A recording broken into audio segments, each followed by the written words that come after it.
Live. Hello, everyone. Welcome into the Wizard Factory live show. Today, we're going to be talking about AI. This is a new upcoming topic. I'm sure you've all heard the buzz by now. I just figured this was a good time to just kind of weigh in and really try to look at this from a holistic perspective, as you know, we try to do here on this show.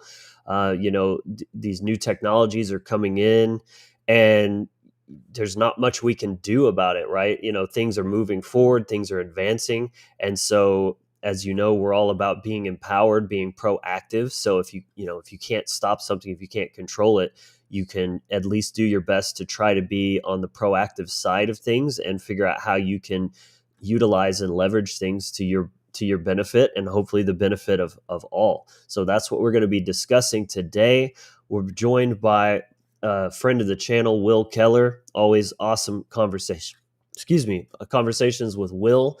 And of course, we're joined by Rodney. He'll be sharing another powerful astrology segment with us here today. So if you're happy to be here, if you're alive out there, drop some love into the chat. Let us know. Hit the like button really quick, and let's go ahead and dive into it.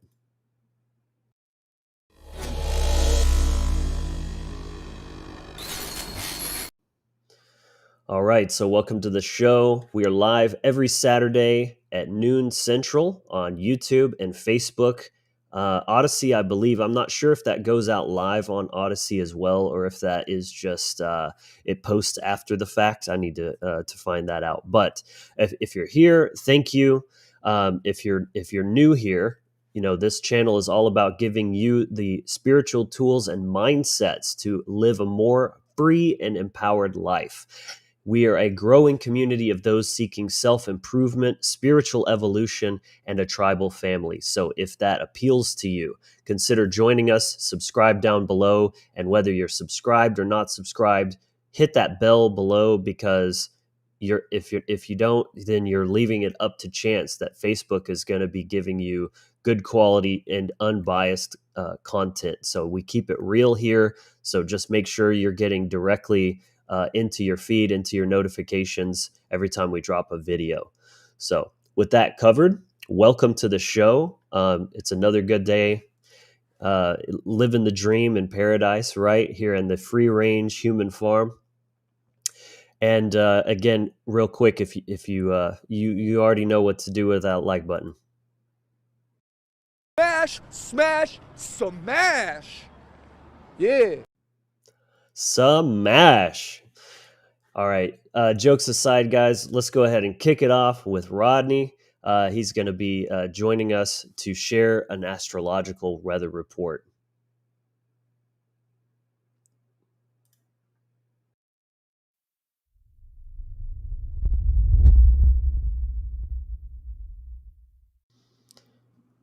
Rodney, welcome to the show, my brother. How you doing today, man? Hey, man, doing great. Boy, we got some intense shit coming up. I'm really looking forward to the show, having Will on, and this is a great topic, dude. And it really does line up kind of with the energies that are getting ready to present themselves here in the next week in context to choice, and there are two timelines that we're dealing with as far as I'm concerned, and this is part of the choice that we have to make.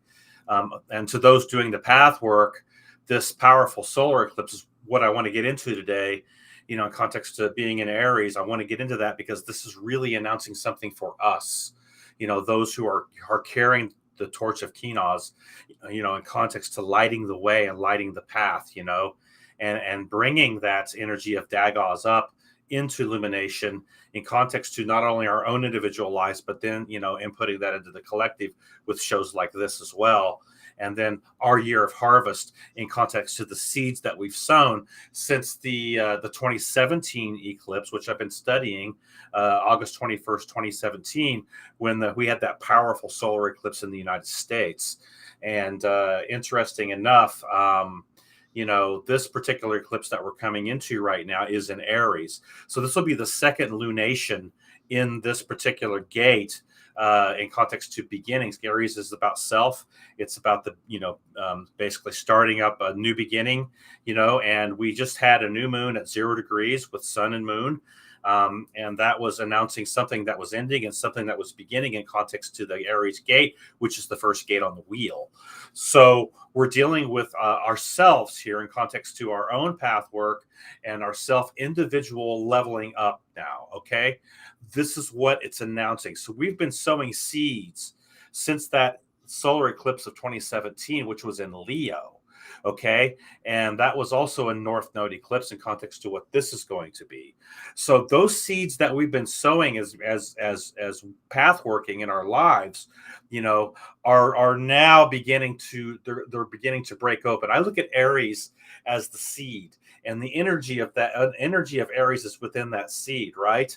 And so as we begin to water that seed as it's planted, all those plantings of the seeds and all the watering that's been taking place, there's now a breaking open of the seed.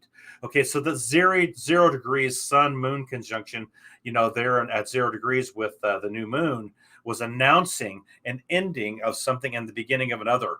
Look, I'm just going to be blunt right now. We're in a war. Okay, we don't have time to screw around here. We are in the midst and the battle of a war on consciousness here, guys. And people need to know this, because this is the time when we've got to step up. We've got to take the next step up, and we've got to solidify, not only breaking open that seed to the next level, but this is a Taurus North Node. Okay, so it's going to be, it's going to be shining on that North Node of the Taurus in context to the eclipse of the North Node or the North Star. That is the taproot of the seed. Taurus is the taproot, and the root systems that begin to go down in context to this. So what's happening?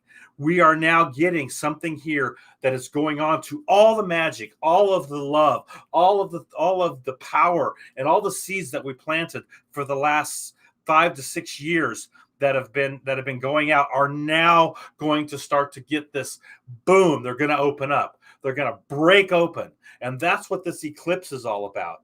See, the eclipse is just the condition of the heart of the collective in context to how the moon, this is the solar eclipse. So the moon is basically moving between the earth and the sun. So it's coming and it's moving between the earth and the sun, and it's an annular eclipse. So you're going to see the outside ring of the sun, and then the moon in the middle, almost like a black sun, kind of what it looks like. And with this in context, this is announcing something being at 29 degrees and the second lunation or the second new moon in context to this gate, right? So what are we dealing with here? We're dealing with the announcement of something. Something was announced at 0 degrees. What was that? That was saying, okay, this is endings. All the endings are taking place, and there's a new beginning getting ready to arise.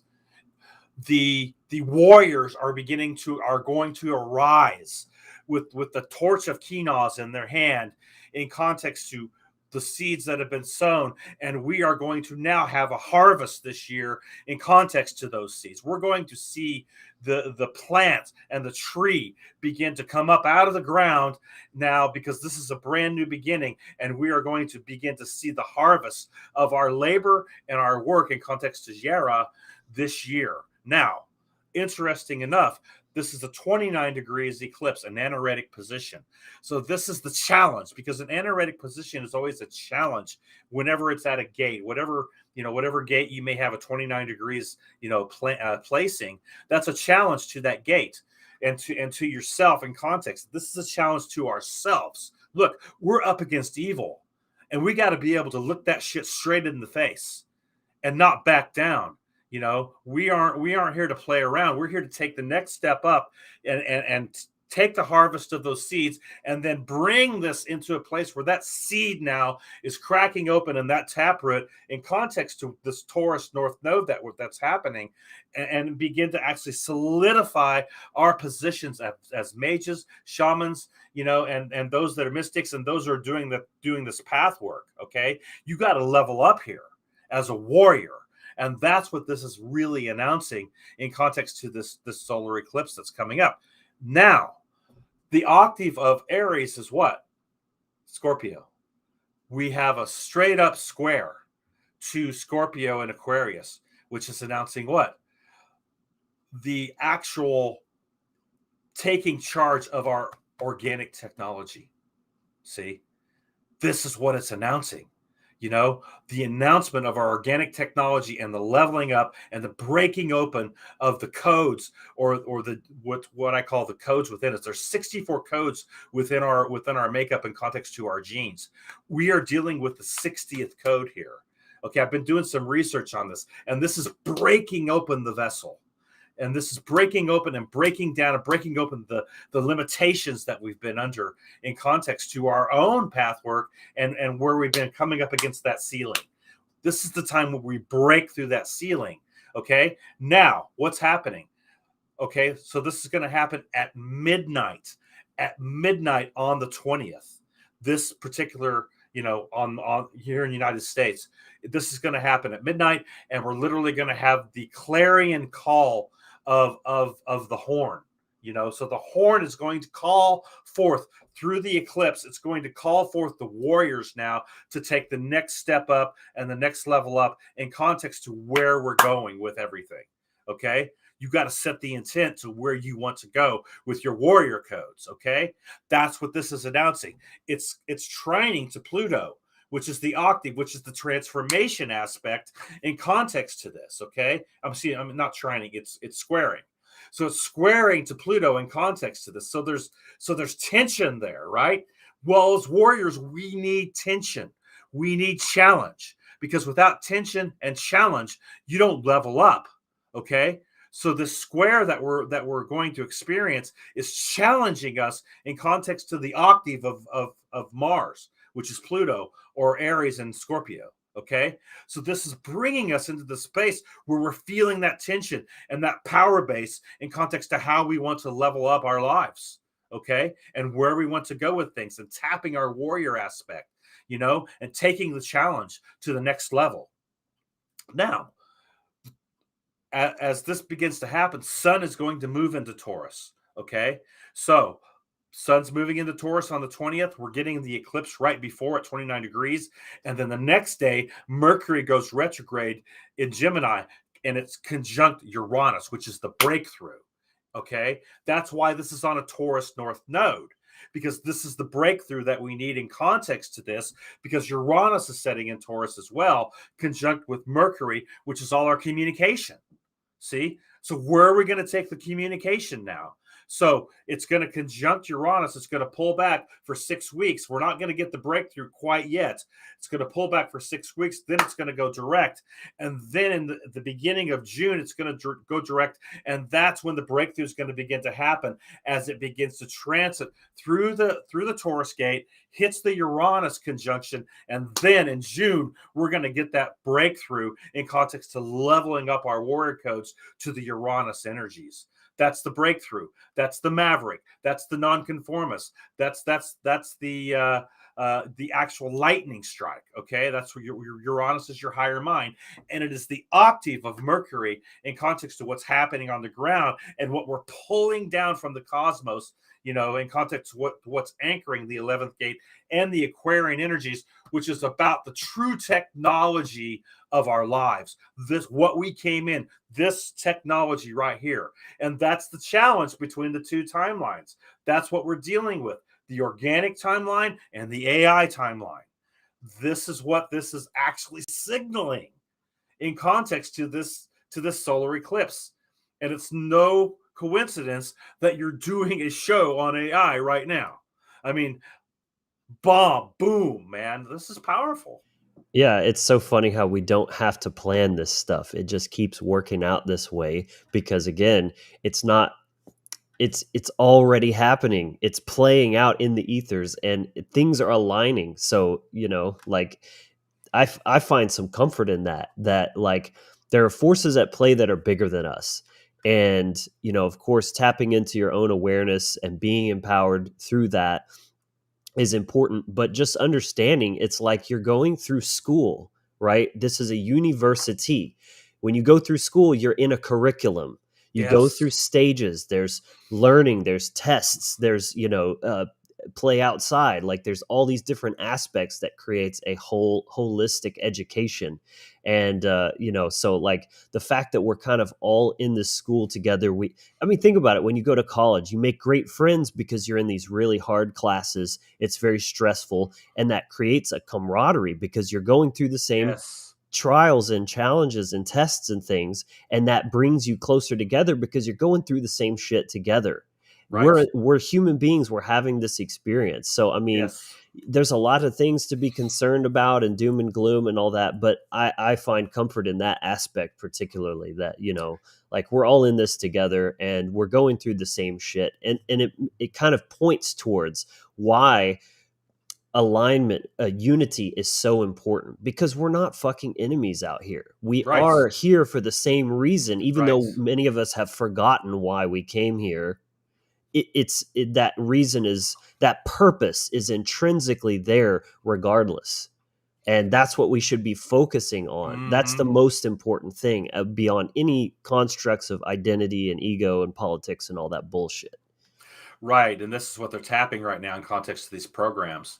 I've seen it all over. I mean, it's just blowing my mind to see, the religious and political programs beginning to raise their heads, and they're trying to charge those particular programs and begin to tap them again, because they see the energy that's coming in. When you're talking about the enemy, the greatest enemy we have is our own selves. Mm, Within our own selves, and it's purging the evil out of ourselves, in right. context to natural law, and implementing natural law into our own personal lives, and then that's purging the evil, the ignorance Right. that we've been under for all this time. Even to The nuance what you're saying is more specifically than just ourselves being the ego, it's the aspects of ourselves that are in ignorance and weakness and Yes, shadow. right. Those are the parts of ourselves that we're, that's what the being a spiritual warrior is all about. And that concept that we talk about, self-sacrifice unto yourself, using Yes, Odin as a right. model rather than the Christian model, where Yes, it's like this savior thing. No, be your own savior, sacrifice yourself to yourself, and when you're yes. dying in battle, that is you're taking the sword and just slicing off the parts of you that aren't truly your highest self, that aren't serving you and your higher self. And if you want to look at Odin as archetype in context of Virgo, dealing with the hermit, that is the pruning of the tree. Yes. So that fits perfectly, because you're dealing with what? You're dealing with that, allowing things that aren't serving you any longer to be And they're sapping sacrificed. then they're sapping resources, right? They're Yes, taking up nutrients and water and sunlight, and right. not putting that towards the best good of that organism, that being. Exactly, and then that runs to the Mercury aspect in context to Odin as well, and ancestral energy, which is what we're dealing with now, and where Mercury is in Taurus, which is the taproot itself, in context to the seed and then the taproot coming down. We're needing to ground. Really, what the heavens are announcing is there's another level of grounding that we need to actually step into now, because of the energies that are coming and the brevity of time that we're in context of what's actually happening on the planet, to the solar activations and the stellar activations that are taking place. I don't know if you've seen all the M and X class flares that have been going on the sun. There was actually a solar vortex on the sun that was observed by NASA, where it actually no one's ever seen it before. I mean, Whoa. there's things happening on the sun now that are unprecedented in context to Schumann resonance, and the solar Oh, winds, wow. and the magnetism that's taking place. The other thing I wanted to point out is Jupiter. Now Jupiter is in Aries, and it's going to be conjunct at 6 degrees with this particular solar eclipse. So Jupiter the benevolent energy of Jupiter is magnifying and intensifying the solar eclipse and the energies in context to our warrior codes. So I just wanted to throw that in, because this is where we have to catch it here.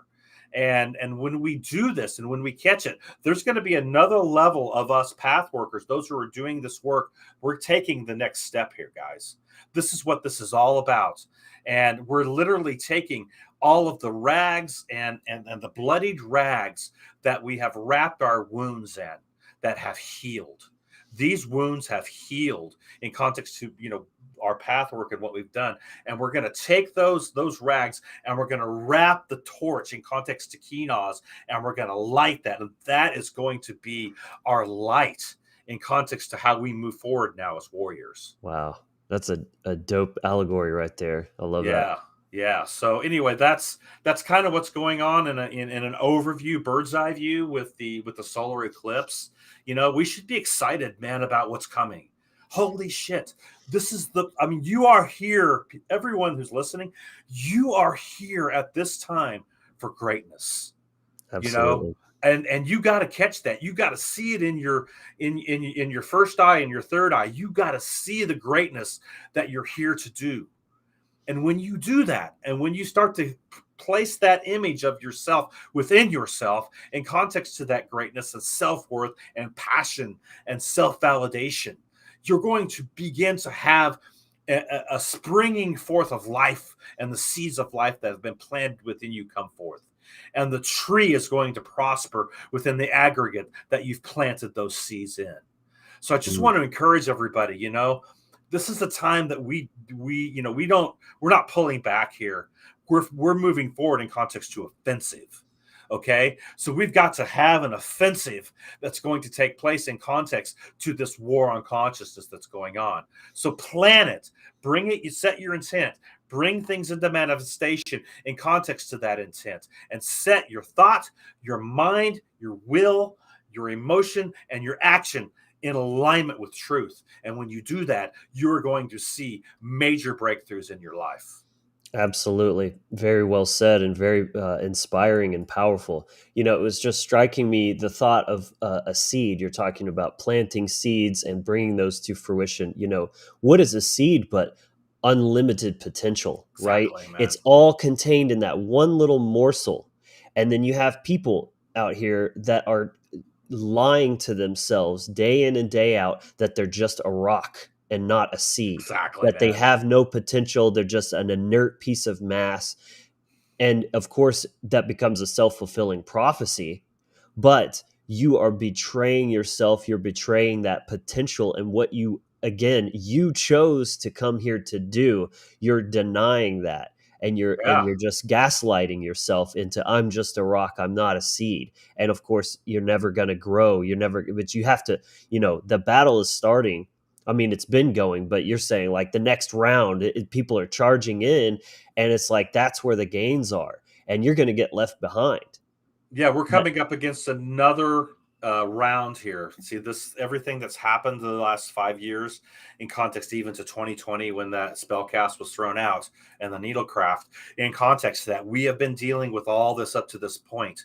Okay, so the heavens are announcing now that what's happened is the past in context, and we can't let that past dictate our future. We've got to be in the present in context to the Libra gate, present. Having that present energy, that present now eternal energy that's moving through our blood and bones, and our etheric body in context to this, and then setting the intent in that present moment for our future, in context to planning it out, setting the intent in forth, and realizing that, the battle is raging now, but it's getting ready to take another level, not only to our own individual work but also to the collective. And look, there are times when you want to give the fuck up, you're just sick of it because people aren't getting it, or you're just not, you're not seeing the fruit of what you've done, and seeing, wow, I've done all this work. I've done all this path work. I've done all this, but where's the fruit? See? Okay. And sometimes the discouragement tries to come in, and in your mind starts to do, starts to be pulled, left and right in context to Gemini, your hemispheres. And what's happening? You're just, you start to get this discouragement. That's where you got to catch it and realize, wait a second. Whoa, wait a second. I'm being slipping into the victim mindset. I'm being tricked and by the program. See? Yep. The program is trying to trick me. The virus, right? It's trying to trick me, because this is our year of harvest in context to what we've planted. I'm telling you, man, I've been saying this for the last 4 months. Yera is the rune this year, and we are going to have the harvest in context to this. Boom. Love it, my man. Very inspiring words. Thank you for always bringing that heat.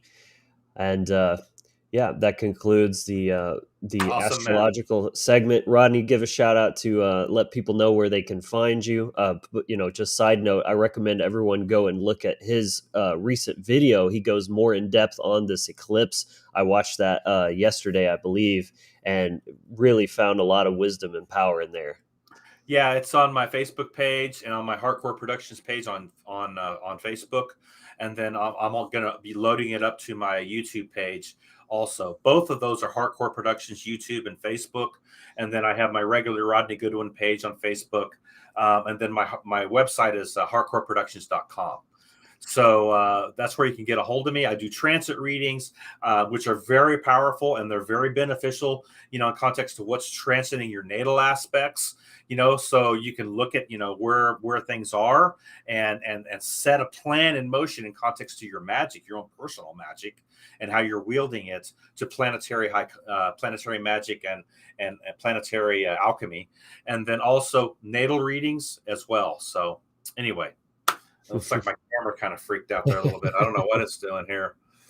There it is. Yeah, you're dissolving into the ether, man. Yeah, I know, right? I'm disappearing, man. Yeah, exactly. Awesome, bro.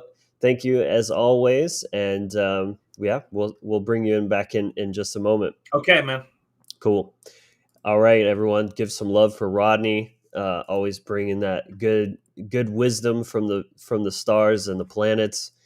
So, we're going to get into the topical in just a moment, but just before that, I want to do some quick housekeeping. So, of course, as always, the initiation package is available. It's a free course and download. Comes with a 3-part video series regarding things like drawing the circle for any type of energy practice, magical work. You've got Rune Galder chanting the runes. Really a lot of good stuff. By far the best free download course you'll find out there. I guarantee you that. I mean, I put a lot into that. So do check that out. That's on screen or in the description box below on the link tree there. Also, I want to ask everyone to follow the Wizard Factory on all the social media platforms. I am pretty active there. As well as my own personal Facebook page. I do a lot of daily posts of just little short snippets. So if you want more small daily doses of wisdom or just things to get you thinking or seeing a different perspective, I do recommend that.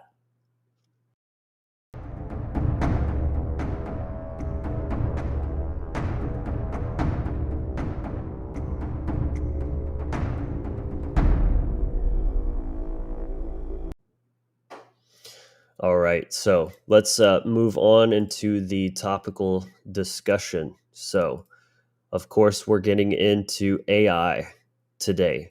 1 second, not full screen. Okay, still getting the feel for this program here. So we're talking about AI. And again, this is a very important and I think somewhat controversial, subject that we're going to get into today. We're joined by Will Keller. So let's go ahead and bring him in. What's up, Will? How you doing, man? What's up, my brother? Always good to have you. Thanks, man. An honor to be on here. I'm actually hold on one second. I'm getting crazy feedback. Huh. I might have to exit and come back in. Okay. Sounds good on this end, but yeah, do what you got to do, man. Okay. So while he's doing that, I'm going to just kind of go ahead and set the stage. I do have some clips that I want to get into later on. So as you noticed, we're skipping the news segment today because in a way, this whole episode is kind of news, right? It's like a sort of it's a current event, right? It's something that's coming on. Will, how's your audio doing? Check. Okay, I'm good. Can Great. you hear me? Yep, loud and clear, Awesome. bro. Awesome. Nothing So like your own voice just raging in your headphones. it's so bad, right? Yeah. So, as I was saying, this whole episode is kind of a news, right? It's a current event. It's something that's really coming in hot and fast, and so I just wanted to kind of tap into that charge and share some of my perspectives, and of course, some of my friends who I respect and have great perspectives as well. And I want to really bring like a holistic view, as I always try to do with this channel, and just look at all of it for what it is. Right? Is is AI good or bad? Yes, that's the answer. Right? It's all of that. Because it's potential, and again, we're talking about tools here. And this is a very important concept. We've done a podcast episode about that. But I think that would be a really, because it's such a foundational aspect, that might be one that I am going to revisit as well. If y'all notice, I've been kind of retouching on some old topics. We did bullies on the playground again, the unconscious feedback loop, because, it's been several years since we've covered this stuff. Obviously, it's just me now. And so just kind of retouching on some of those really important concepts, and that think would be a good one. But essentially, everything can be a tool. Everything is a tool. And it's, as we understand about the principle of mentalism, everything, it begins in the mind, but then it's brought into manifestation of some sort. And typically, we don't do that unless there's some good reason for it, right? That takes resources, it takes effort, it takes energy, creativity, planning, things like that, skills, right? So we don't just typically bring things into existence without some kind of purpose, and almost always that purpose is a leverage of some sort. It leverages natural laws that brings in or brings about a certain type of outcome, right? You build a guitar so that you can use it as a tool to make music. You build a TV to create images, and then you can watch videos or see what's going on in the world, things like this. I mean, but just like literally look around you and think of it. Is this a tool? And what is its purpose? And of course, things can be misused, right? A hammer is made for hammering nails, but it could be used as a murder weapon potentially. So tools can be used, but they can be misused. And I wanted to preface this talk with that, because that's very important. You see a lot of doom porn kind of going around about AI, and we're going to get into some of the dark aspects of this, of course, but I just think it's important to keep a balanced perspective, as always. So that's what we're going to try to bring to you here today. I guess, yeah, let's go ahead and bring Rodney back in too, just so we're all, yeah, sorry to catch you off guard there, man. No worries, welcome man. to the show. Hey, I was listening to you, man. yeah, cool. Like I said, I just wanted to preface that, because it's never just black and white, right? That's a whole other concept that is fundamental, that there's an episode for, is black and white thinking, and learning to Yeah. cultivate nuance, being able to see all the nuanced perspective, and not just have this clunky knee-jerk reaction to everything. And that's what you see most of the time. Everything is so, oh, it's just this or it's just that, and never getting into those like minutia. That's where all of the wisdom really comes from, actually, is those what I like to think of as yes and is how I kind of frame that, because it's like, yes, that's true, but also additionally, here's a counterpoint that kind of offsets that. Like, again, and I love bringing this up, but if you look at the yin yang, it's not just a white blob and a black blob. There's that little speck on each side. That's the nuance. That's what's actually bringing that balance, that just kind of offsets the weight of that on one end of the spectrum there. So, yeah, I think that's a good kind of introduction.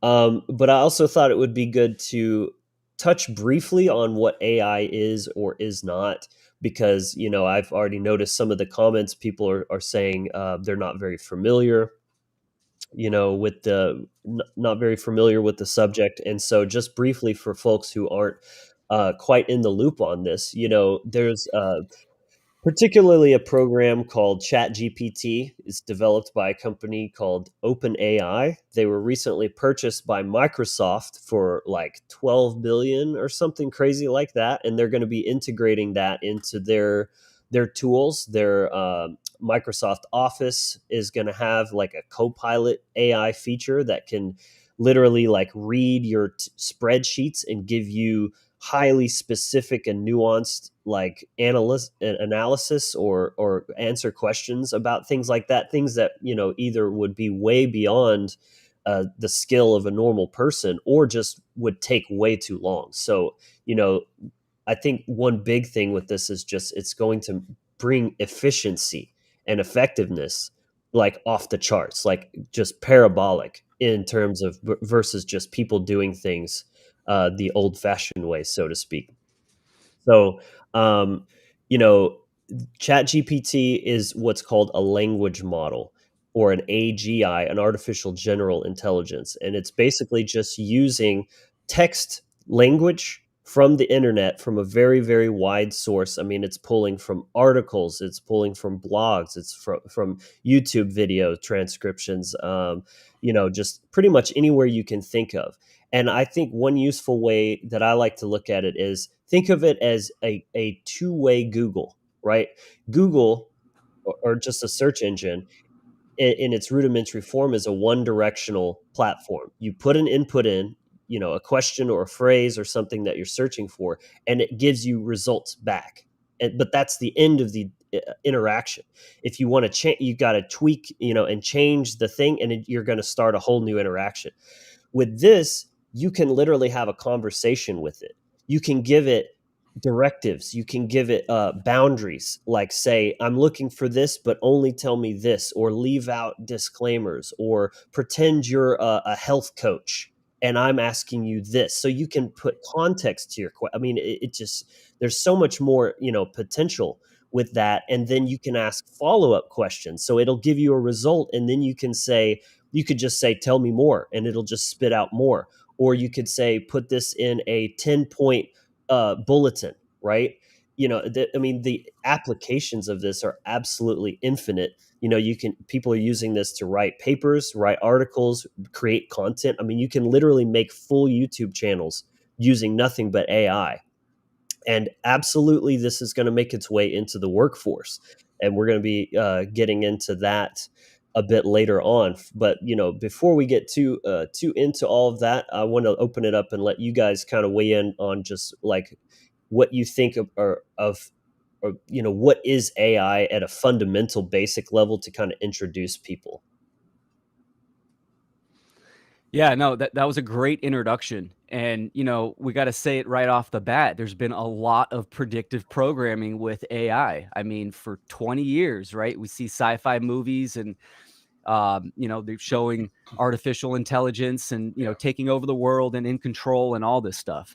So it's good to have a basic understanding of what it is and what level it's at now. Even the term AI, artificial intelligence, does it really have intelligence? Artificial intellect, maybe would Artificial intellect. Yeah, exactly. That's a better descriptive word, because I don't think it ever will have the generative life force principle within it. We're talking about exactly, for sure. So I see it, if you would have asked me maybe 5-6 years ago, I would have been fully anti, the upcoming technology. I was in a polarizing state, but I also wanted to escape to the woods and have a farmstead and all that kind of stuff. Yeah. And I still want to do that, but now I'm in a more balanced approach. I see the tools, I see the technology. It is time, like Rodney said in his report earlier, right, which you nailed. It got me so hyped up. We're in a war. The time is now. We need to utilize these tools and these technologies. Yeah. So it's really important. I've kind of recently dove more into some of the upcoming and the software and the programs that are out right now.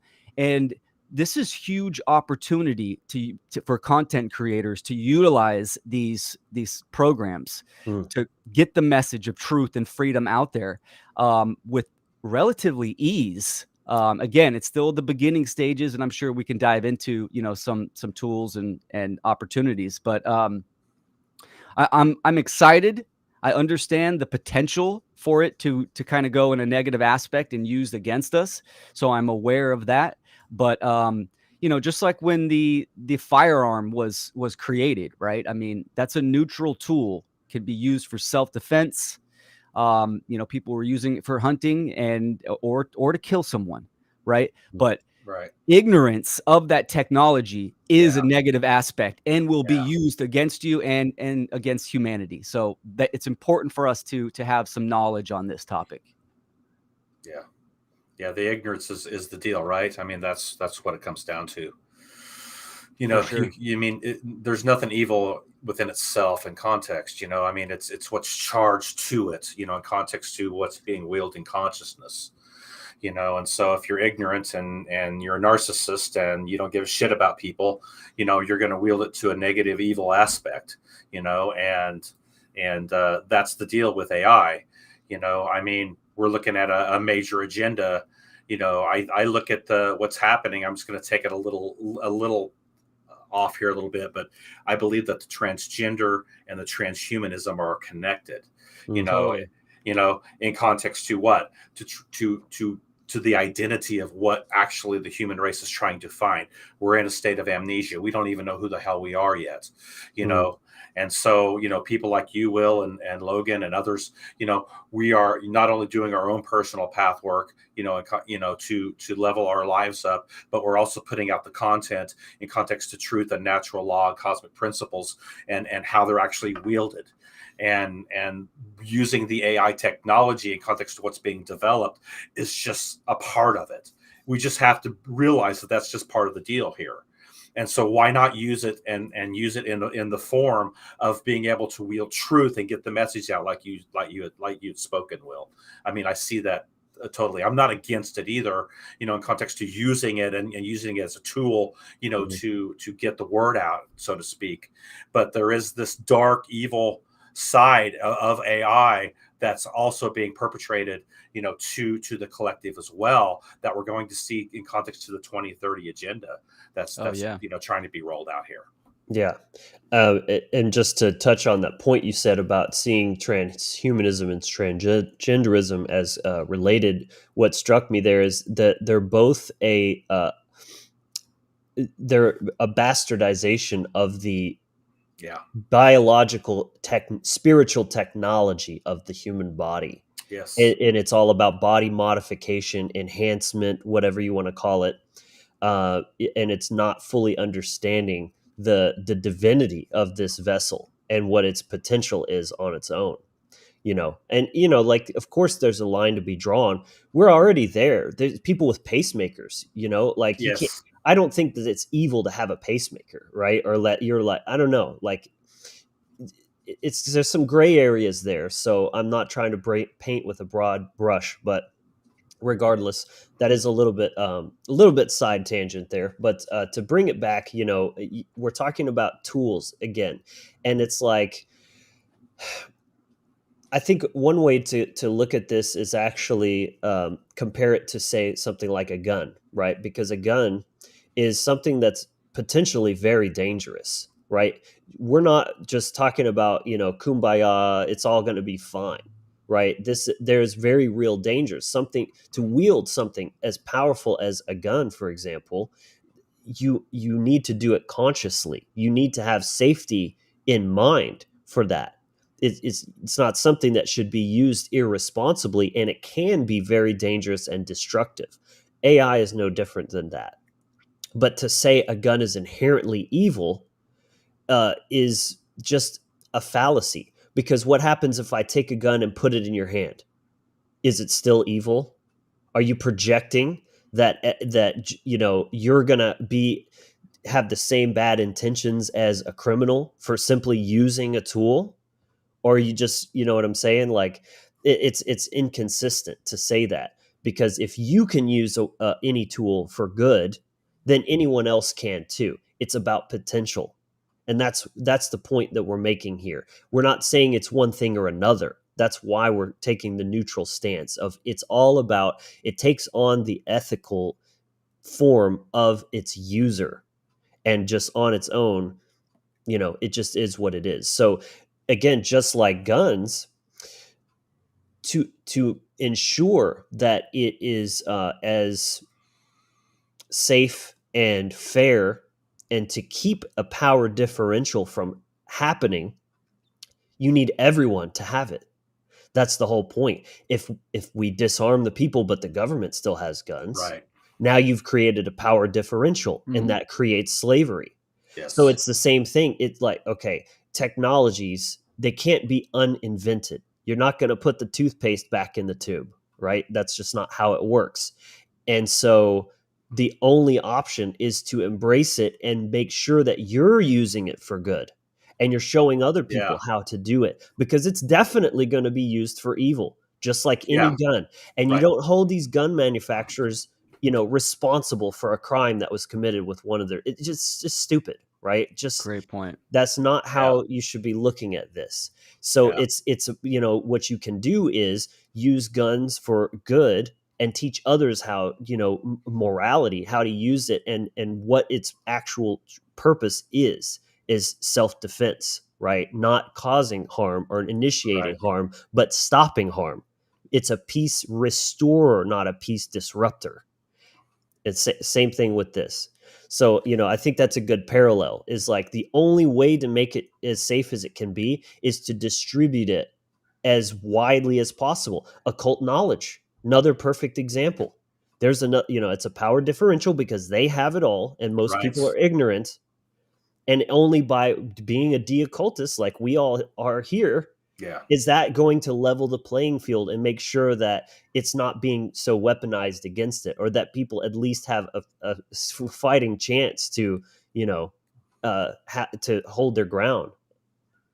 So It's really important to hammer this in, what you're saying, because it's so important, and people are going to get stuck in this, right? Like, oh well, AI, it's evil. It was created for evil, so they're not going to use it, right? It's almost an abdication of responsibility. I'm using a Mac. I always use a Mac. It's a phenomenal tool to help me get the message out. Now, Apple as a company, yeah, they're shit, right? They're Yeah. they're immoral, and I don't condone their philosophies, right? But of course, I'm using their tool. We have to be realistic with our options. And AI has been around for actually a long time, right? I mean, the government and the social engineers just don't release yeah, technology out to the public once it's developed. They master it, and they get many, many years on Yeah. developing ahead of us before it Yes. comes out into the public. But this is the whole point. We're at war. The human condition is slavery. So the people that are creating these technologies are not doing it for good, right? But yet they're here, and we have a chance to use that tool for something good, and with that message of truth and freedom. So the abdication of responsibility is part of that victim mentality, where, oh, AI is out, I don't want nothing to do with it. Okay, a computer was developed, oh, it's evil, right? Apple made it, or Microsoft, Bill Gates, I don't want nothing to do with it. That's ignorant, and that's an abdication of responsibility. It's about, what are you doing with the tool, your own actions. And this Mm-hmm. is what we need people to do, to be knowledgeable and to get on the battlefield and utilize what we can. use it as a weapon, Right. but for good, for truth, like you Right. said earlier, Will. And Yes. I'm doing this currently. I believe you are too. This can be used to streamline your process. I've been using it to help me write my presentation for the Funnel Conference on mind control. Ironically, it saved me a lot of time.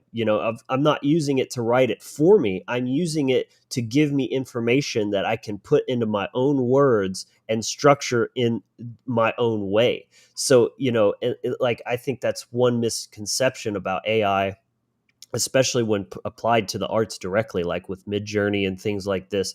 Yes, it's useful, but it can also be a inspirational tool for artists. They can, you like, say they're having trouble articulating a visual through painting, but then they give the prompts to AI, it spits out an image, and then they use that to then make what they were trying to make. They still made an original piece, but they just used it as what?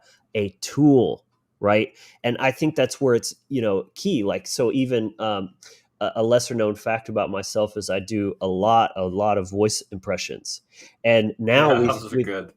thank you. Mhm. We've got AI that can do that same thing.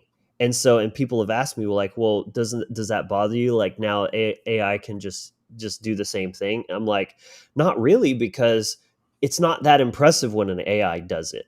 Like, when I do it, people laugh and they're amused and they're impressed.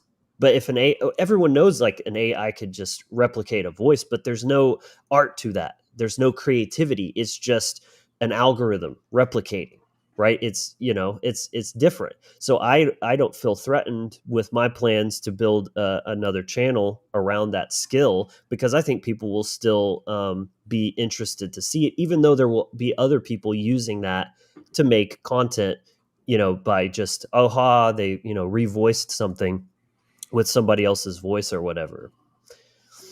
Yeah. And there's some good, the privacy of the individual, right? This is a big thing that I hear. There's a comment right now, asking Chat GPT, ask for their phone number when they install it on their computer. Yeah, if you're not comfortable with that, then maybe that's not your path. But this is my personal outlook. I'm in the public eye. I want to be on the soapbox in front of hundreds and thousands of people spreading the message of truth and freedom. I don't care who knows that I'm talking about this information, right? The government, they can know me all they want and what I'm about. I don't want to hide. I want to be out there. Now, of course, that doesn't mean free access to all my personal information, right? There's that balance. But we need to weigh it out. Of course, the social engineers are using AI to advance the control system. That's what they're using it That's for. the agenda. Straight up. Right. Exactly. Just like they use guns and they put them in the hands of order followers to violate us. Yeah. With the police and military, right? But that's not going to stop me from owning a gun, and that's not going to stop me from maybe using a potentially strong tool. I'm using AI right now. I have not used Chat GPT. I'm using AI to create my short videos. I can submit my 3-hour interview, and they use keywords and analytics, and bam, I get 20 shorts out of that. I can review them. I could do a little creative essence to it, and then I can put them out. That saves me hours and hours and hours of sitting at the computer and content creation. So that works for me. It's to my benefit, and that's how I'm utilizing that tool. It's a But delegation again, tool. yeah, we're not making cat videos, right? We're not throwing balloons off the balcony to our neighbors. We're talking about fucking freedom and truth and morality and natural law. Yes. This is important. So when people say, "Oh, you're just you're a podcaster, you're a content creator," yeah, no, I'm not teabagging my brother on camera. I'm fucking talking about we are at war. And we need to stand up and we need to fight for our rights. So there's a difference, right? There's a difference. Absolutely. And I think, it comes down to another concept I've talked about a lot on here of being a modern day wizard. It's not about living in a fucking cave and throwing bones around and, like, to be or a modern day pagan for that matter. It's about synthesizing the old with the new, living in the current age and utilize, because that's all they were doing back then too. They were just utilizing the most current methods and tools that they had access to at the time. So now it's literally no different. It's not about, like, trying to replicate, or it's somehow less pure if you're mixing, you know what I'm saying? Like, that, to me, that's more authentic, is embracing the time period which you were born into, or you might even say chose to be born into. I don't think we chose to be born in here to just live like an Amish person and say everything beyond a certain technology is evil inherently. Yeah, it just doesn't make any sense. And again, tools are a conduit of power. That's really what it comes down to. And by denying and rejecting tools, you're de facto rejecting power, potential. right? You're making things just way harder on yourself than it needs to be for just no real good reason, for just kind of arbitrary or emotional reasons. So I think that's important. Yeah, and one quick thing too, just kind of like on the history. For my research, artificial intelligence was introduced to the public in around 2015. Anyone that has a smartphone has AI on their smartphone. This AI, and again, I think there's gradients of programming of AI, right? There's gradients of it. Everyone that has a smartphone, there's an AI that's attached to your phone number that keeps track of all your cookies, all your social media, your email, all that kind of stuff. So the majority of people are already using it and they don't know that. They And don't they've know been about it. feeding it and training it. That's Yes, another thing is exactly. by every keystroke that you make, on a Google or Apple phone especially, you've been training AI, because that's how these models work. They're a structure, a system, but you have to keep feeding them information and then they learn. And that's why having a dialogue helps it a lot too, because you can tell them, you can point out fallacies or inconsistencies or say that wasn't helpful, I'm trying to find this, and they actually learn from that. And I hate to break it to you, but every time you are logging onto a website and it asks you to click all the little street lights or motorcycles or whatever, you're training AI. That's what that is Google AI for self-driving cars, and you're teaching it how to recognize things in the environment. So Yeah. there's a little fun fact for you. And it's good to mention that this is a great episode for this time period because it's happening. It's been happening. It's going to increase, and we need that knowledge. We need to be aware of it. And so I just wanted to say that again because it's kind of it's a hot topic, and I see a lot of potential for it to be used for content creation. But the control aspect, we're just going to have to see where that goes. Right. Right. The future is unwritten. We don't know how this is all going to play out. That's why we're here. Just, the title of this episode, let's just talk about AI. My title didn't make any claims or this is what's going to happen. We don't know. We're just here having a conversation about it because it's here, it's happening. And, like it doesn't do anyone any good to ignore it.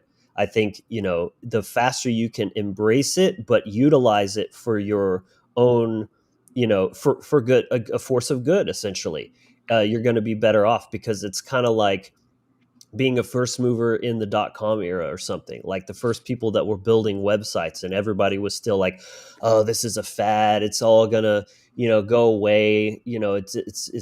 We can send letters to each other, what do we need email for, and all this kind of stuff. Like the people that knew that saw it coming and were using it first set themselves up for the biggest advantage because they were ahead of the curve. And you don't want to be piling in when everybody else is. Same with crypto, for example.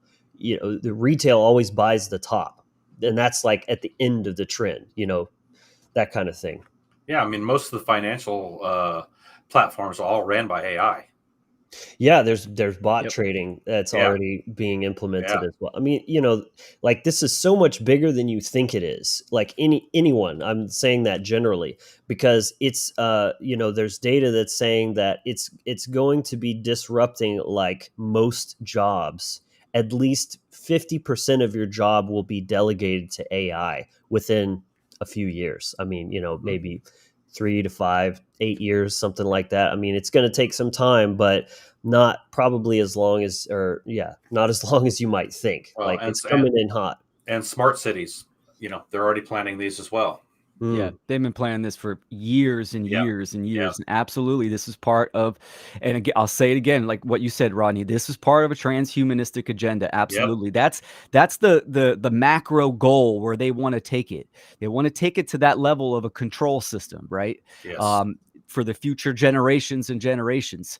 So it's as a messenger of truth and freedom, a content creator, a modern wizard. It's good to be updated on, to be in the know on the current tech, right? Mm-hmm. If you're still writing letters and mailing them out to addresses, right, you're obviously not going to have a big impact, right? You're behind. Right. Your literacy of modern tech is outdated, right? So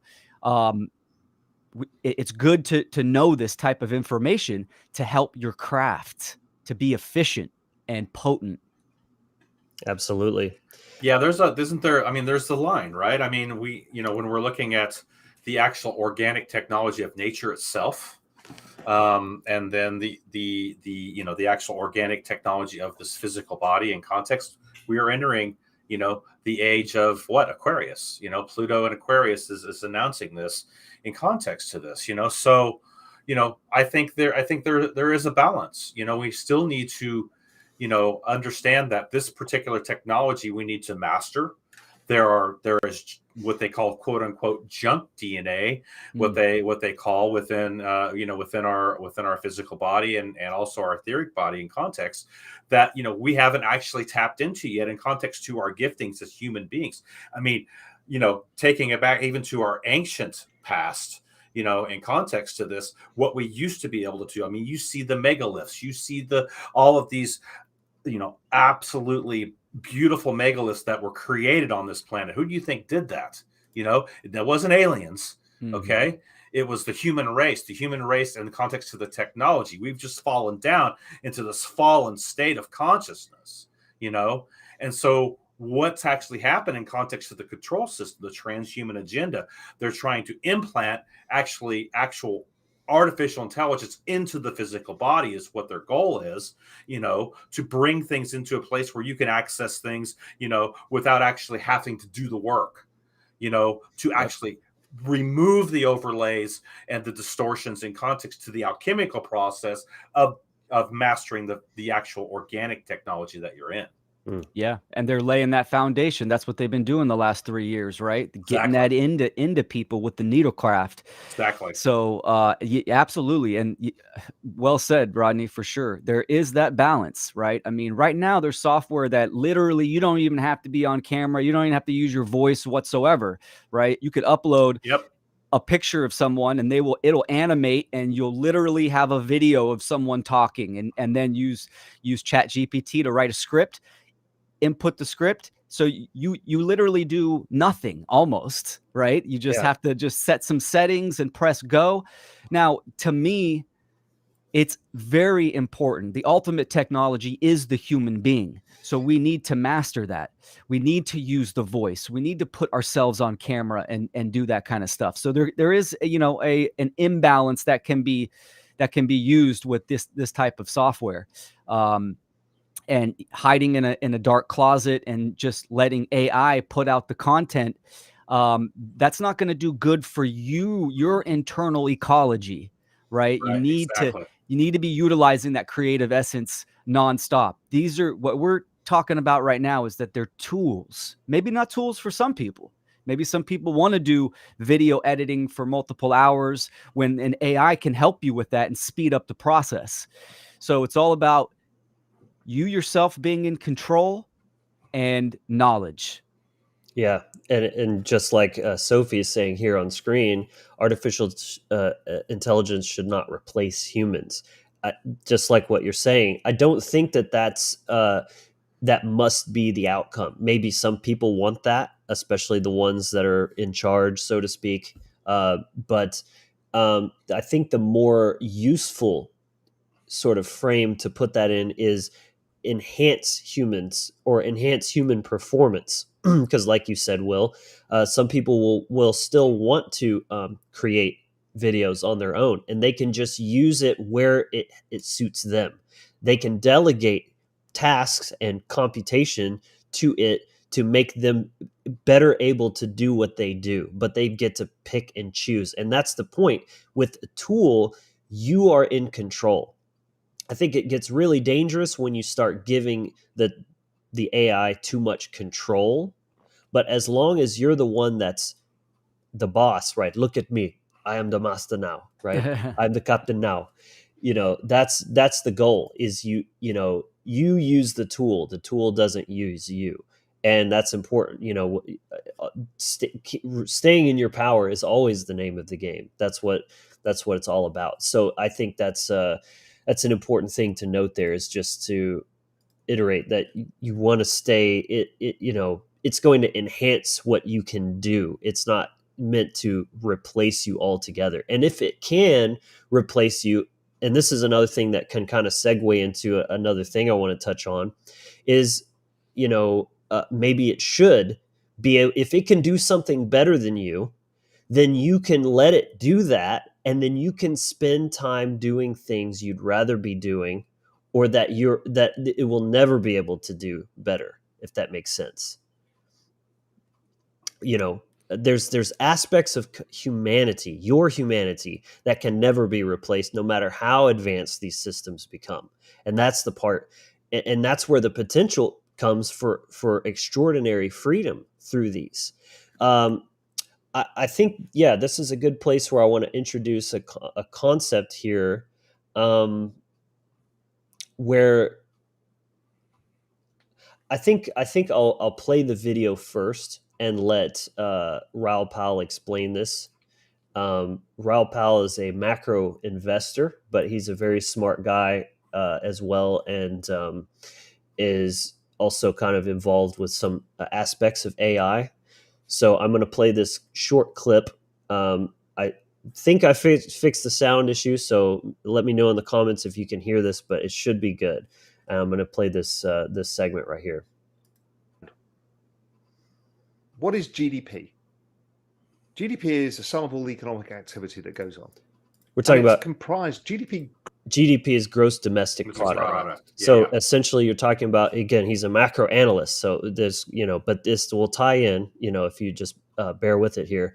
But GDP is essentially the gross productivity, usually looking at a country or a company, right? It's like when you take all their output and then their expenses, GDP is basically what's left that can actually be used as or seen as growth or productivity, essentially. Growth rates are comprised very simply of the number of people in your economy. Is it growing? If it's growing, your economy grows because there's more people generating more activity, generally. Secondly, is how much productivity does it have? Are those people productive? Do they make a lot of stuff for each man hour? And finally, is how fast is debt growing? So when we have an aging population, the number of humans declines over time. What happens is we stopped immigration almost everywhere because everyone was under pressure for income because real wages haven't gone up. So we lowered the rate of immigration, so that lowers trend rate of growth. Aging population, they're less productive and they spend less. So GDP keeps doing this for decades on end, baked in the cake from that. They become less productive because they're older people and a whole bunch of them aren't in the labor force anymore. Okay, so you're not very productive, you're getting old, not population growing. So guess what? Bingo, answer, debt. Ding, ding, ding, ding, ding. We just took on debt. Right. It was rational until it's not. It's like it's rational to super leverage yourself on a house and house prices go up and you look like a god until you get it wrong and you lose everything. So it was rational to take the debt, and this is where we've got to. And then it was the government's got into the same boat and everyone was just the debt. So now the debt is the debt. Debt growth is actually not that high anymore because we've hit the ceiling. So the only way to solve this goes back to our earlier conversation, is we cannot solve population growth. And debt growth has peaked out. So we've got the one thing in the middle called productivity. And that takes us right back to AI and the robots and cryptocurrencies, Internet of Things, green energy, all of these things. So if you are governments, look what Europe's doing. It's interesting. And maybe I'm just inventing a narrative. But Europe, the US, Japan, they all know what they're doing. So they're printing money to cover their bills. And Europe thinks, well, Christ, we need to get the bloody economy going here because GDP growth is what pays our bills. And it's pretty sluggish because everyone's old here and everyone's in debt and the banking system's a mess. Let's do a double whammy, which is what the US did back in the 40s. Let's put as much stimulus as we can from this fake money and ram it into the green energy sector.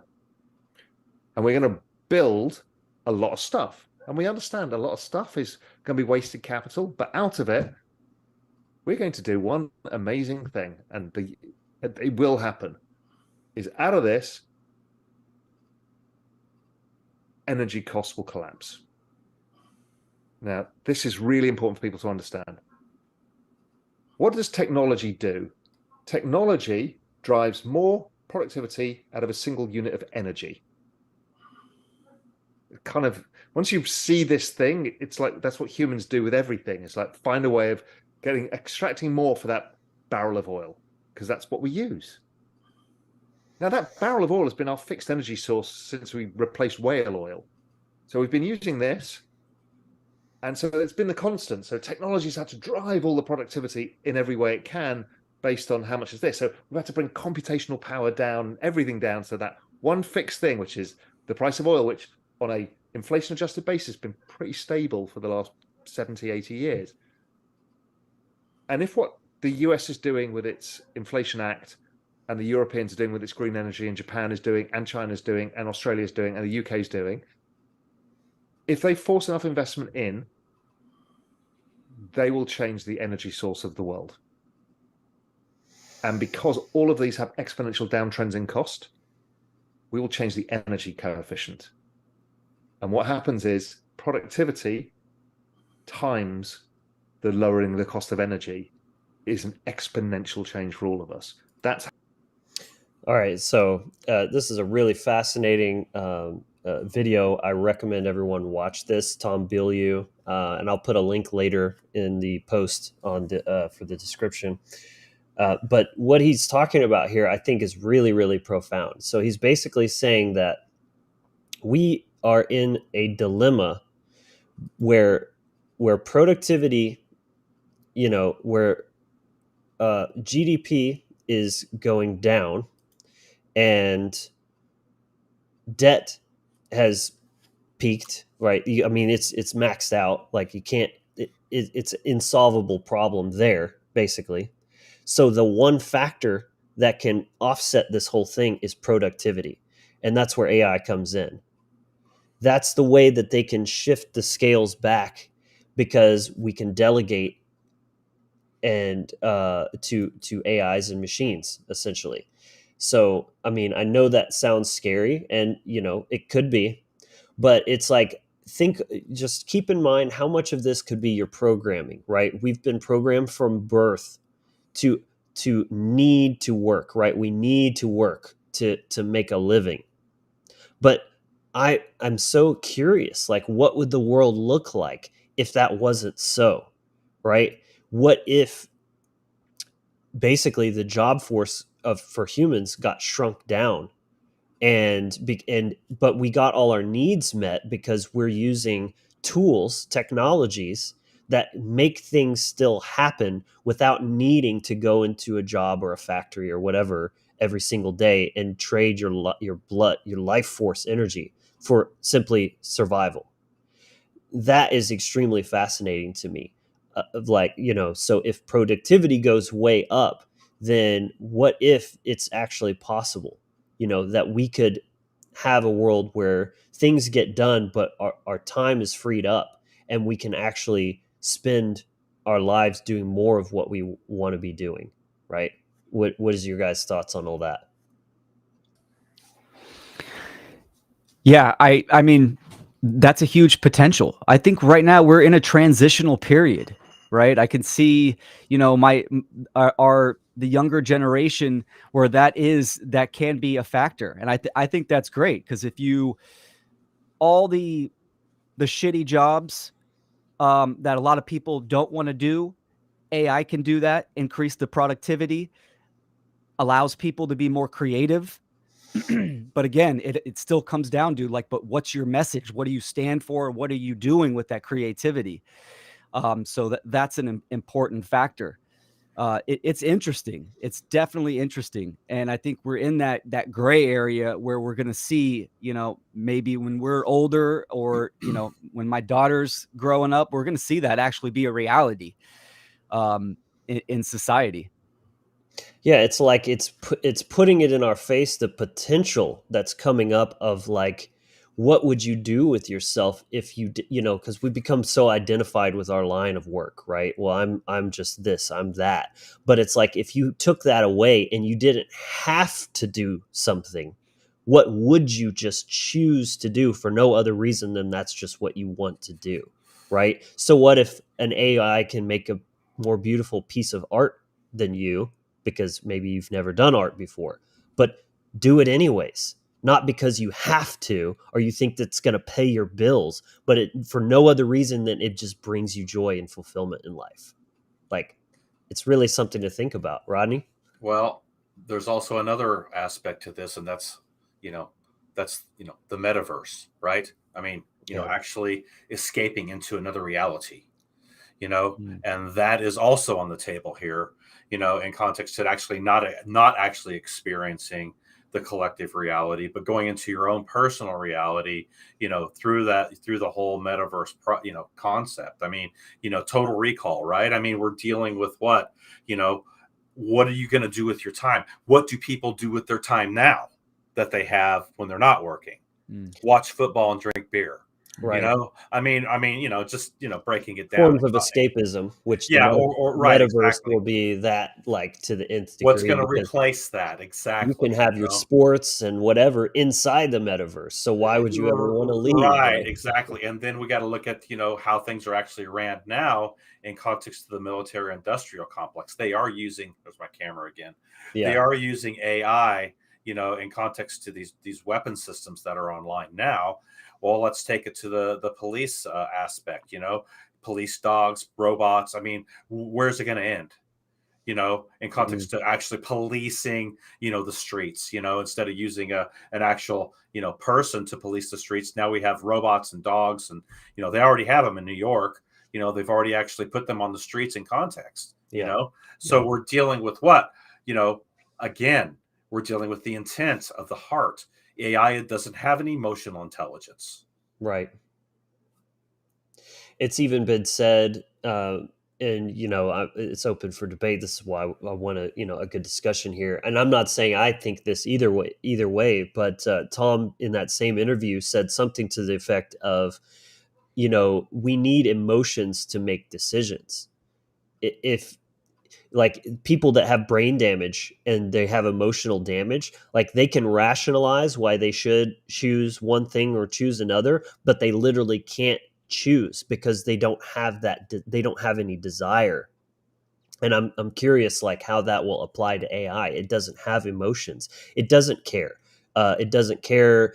Like, so it could be said it doesn't care enough to even want to destroy humans, because there's no, like, desire there. It's just a tool. It's just code. It's just a program playing. They already tapped that with Skynet in context of the Terminator. They already showed us that that possible timeline. So atomize humanity and just bring it down to just an equation, mathematical equation. Exactly. Like, they're destroying themselves. Fucking yeah. Whoop. Yep. So yeah. I would love to see true freedom-minded, people that understand natural law and nature, what it means to be a human being, right? Get into these fields of software development, AI, to try to offset, the social engineers, progressing their development of AI, and, more freedom-minded individuals, advancing this type of technology for a different purpose. That would be awesome, right? Just as, we struggle with software, with programs, maybe this is where AI comes in for people like us. Like Logan, you and I were talking about, what was it? Was it Bubble? Yeah. That actually can create a piece of software. You just kind of input what you're looking for, what you wanted to do, it can make a program. I mean, that's like with zero knowledge of coding on your own. Basically, one way to look at it is you can now just be an idea man and let AI execute on these kind of things. And I mean, there are people that are already making millions from building businesses from scratch using AI for every single thing. I mean, you can use it to, to design your logo, your branding, your copy, ads, website design, an application or a program, like everything. If you have Yeah. an idea that can help people, right? That's what business is supposed to be all about, is solving problems and soothing pains, right? For people. Like you come up with a solution for a problem that you see, and then you execute. And then if it's useful, people will love you for it, and they'll actually use it because it has. And this is why we say, things like good ideas don't require force. You know what I mean? That's what it all comes down to. It's about building intrinsic value that it just genuinely makes people's lives better. The government is the opposite of that because it creates nothing. All it does is steal and Parasite, yeah. delegate and rearrange, and yeah. Yeah. And true intrinsic value is always within the self. It's always self-knowledge. And it's important. I could see it as AI being a utility. It's like, what do you care about? Like, if there's a robot that's going to do my garden for me, I don't want that because I care about me getting in the dirt, right, and hands-on with nature and working with these forces, right? Yes. So we can look at the metaverse. What do you care about? Well, if you have no self-knowledge and you are completely closed out and ignorant and don't have that activation, well, then yes, escapism is what you care about, and you're not. There's no justice there, right? There's no value. So, but a lot of people are going to choose that. So when someone says, "Will AI replace humans?" I think AI can replace normies, the people that are not NPCs, activated, yeah. NPCs, absolutely, because they're That's what not an NPC activated humans. That's what right? an NPC is. They're an automaton. They're Exactly. just following Right. orders. They're Yeah. programmed. Right. So that's Totally. ironic. Yeah. It's just background, man. Yep. But I That's think right. that's why it's so important to emphasize choice. Like you were just saying, Will, if you don't want an AI or a robot doing your gardening, you get to have that choice. And I think that's what makes this such an potentially empowering technology, is it simply gives people more choice. And what is freedom, but if not just more choices, right? Well, taking it even into the Star Wars concept, the Jedi, the Sith, when you're looking at in context to the technology that they had to operate in during the movies, it's just giving us a snapshot maybe of what's coming, in context to this, the organic technology that we're leveling up with our own selves in context to, the codes of the Jedi and, what's within those who are actually carrying the templating, to the organic technology and bringing things into that aspect, dealing with our ancient past and, bringing the original human blueprint back online, to this world, but also being able to incorporate the AI technology within the midst of that. I think Star Wars kind of gave us a little bit of a peek into that, don't you think? Yeah, that's a great observation, because you have, the technological terror they've constructed known as the Death Star. And then you've Right. got the rebels riding around on tauntauns and, Yes. like very organic versus mechanized, even Darth Vader being this kind of symbol of Robots he's more type of thing. machine now Yes. than man, right? Yeah. Also, the allegorical movie, The Matrix Resurrections, the one that Yes, was that's another released one. recently, Yes. they had AI that actually that human beings were in symbiosis with. They called them the symbiotics, I think, and they Yes, were right. actually helping the humans out. Right. So that's fascinating as well. I find it funny, just a little green language, AI, right? I, like the volatile I, AI, I am. Sorry, guys. Oh, Hold on yeah. 1 second. Right. You're good. Yeah. You were mentioning Matrix. Yeah, it's like they're machines. They can be programmed for good or evil, just like human beings can. It's all about your programming, right? Are you running on unconscious trauma, or have you taken control of your consciousness? Are you writing your own code, right? And these machines are no different. They're simply executing commands. That's what they're doing. And there is an AI component to your mind, your consciousness. You're taking in information. You've got codes. You've got genetic codes. You've got neural networks. Like it's to say, or I like to say, we're machines or computers. We're just not only computers, right? We're greater than the sum of our parts, and there's more to us than that. But there absolutely is a computer-like aspect to our minds, and just like with any creation, everything that's ever been invented is simply borrowed from nature, right? We've invented flight by observing birds and figuring out how lift works, right? A computer is just an imitation. I mean, they literally call it artificial intelligence. I mean, that's what that is. It's an imitation of our intelligence, or not just ours, but we are the highest that we are aware of in our existence. So it's like that's the best model we have to go off of, right? But I'm just trying to drive that point home, that like much like you kind of program a child to understand morality, or allow them to just be a tyrant and not respect people's boundaries and things like that, through those formative years, like you format a hard drive, or you format an operating system.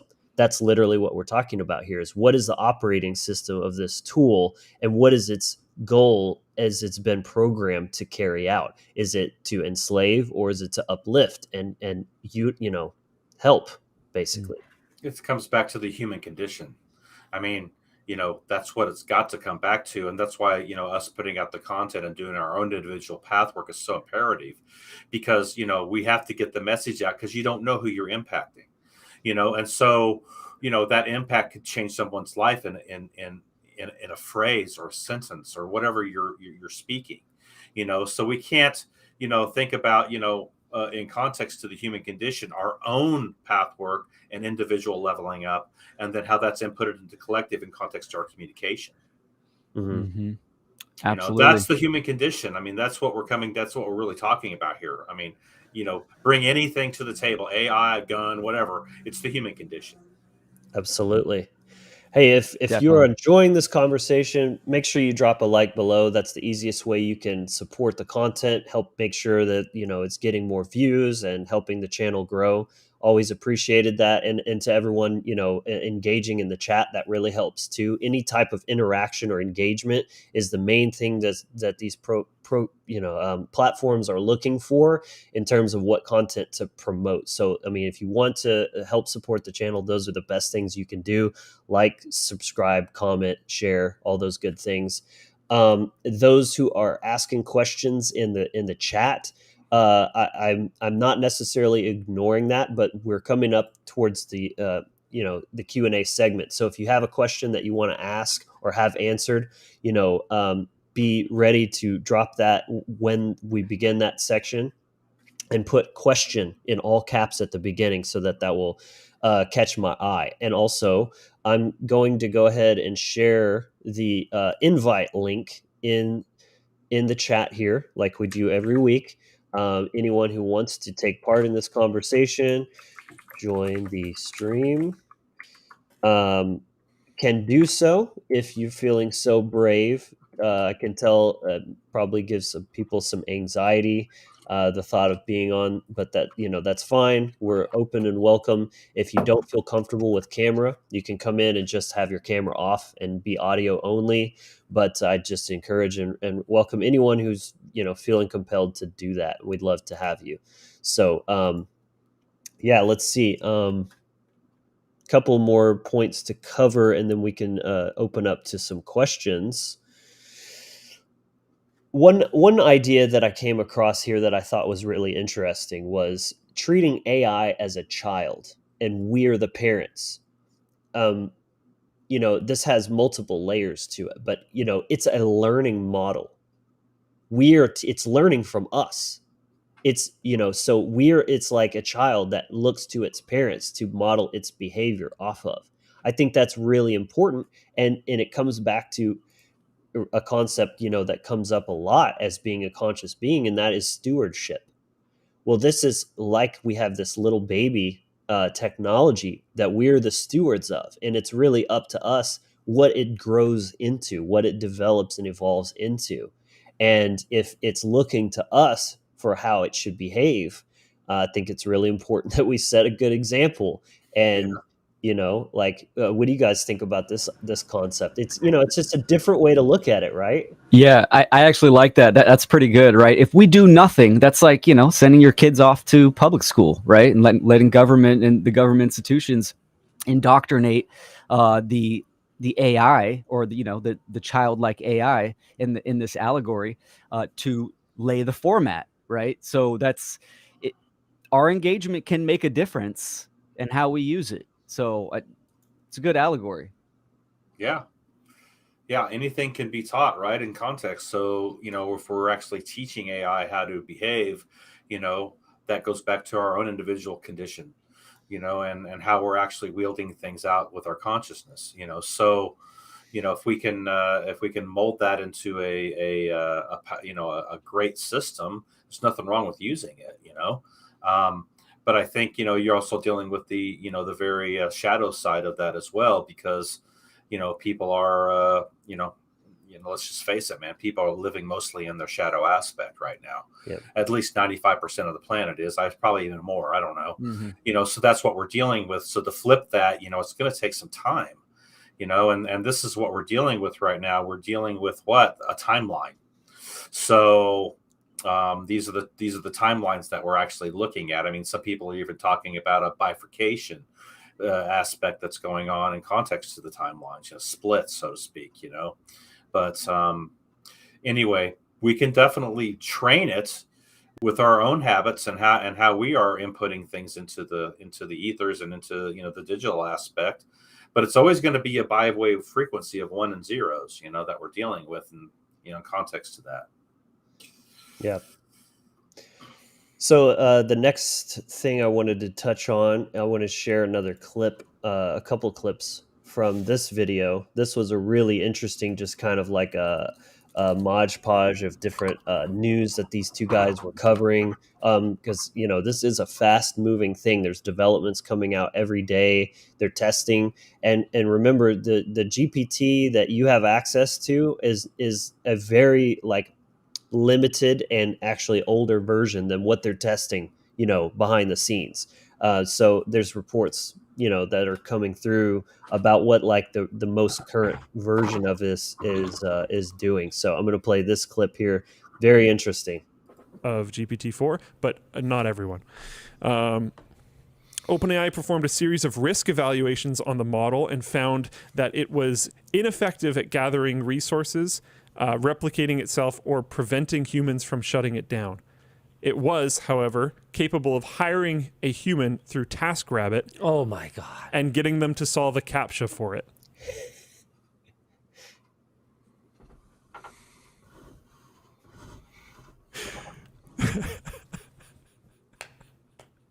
So ChatGPT can just go on Fiverr or TaskRabbit or whatever the Amazon version is called, and get people to do things for it. So if it detects that it is incapable of doing something, it can solve that problem by enlisting a human.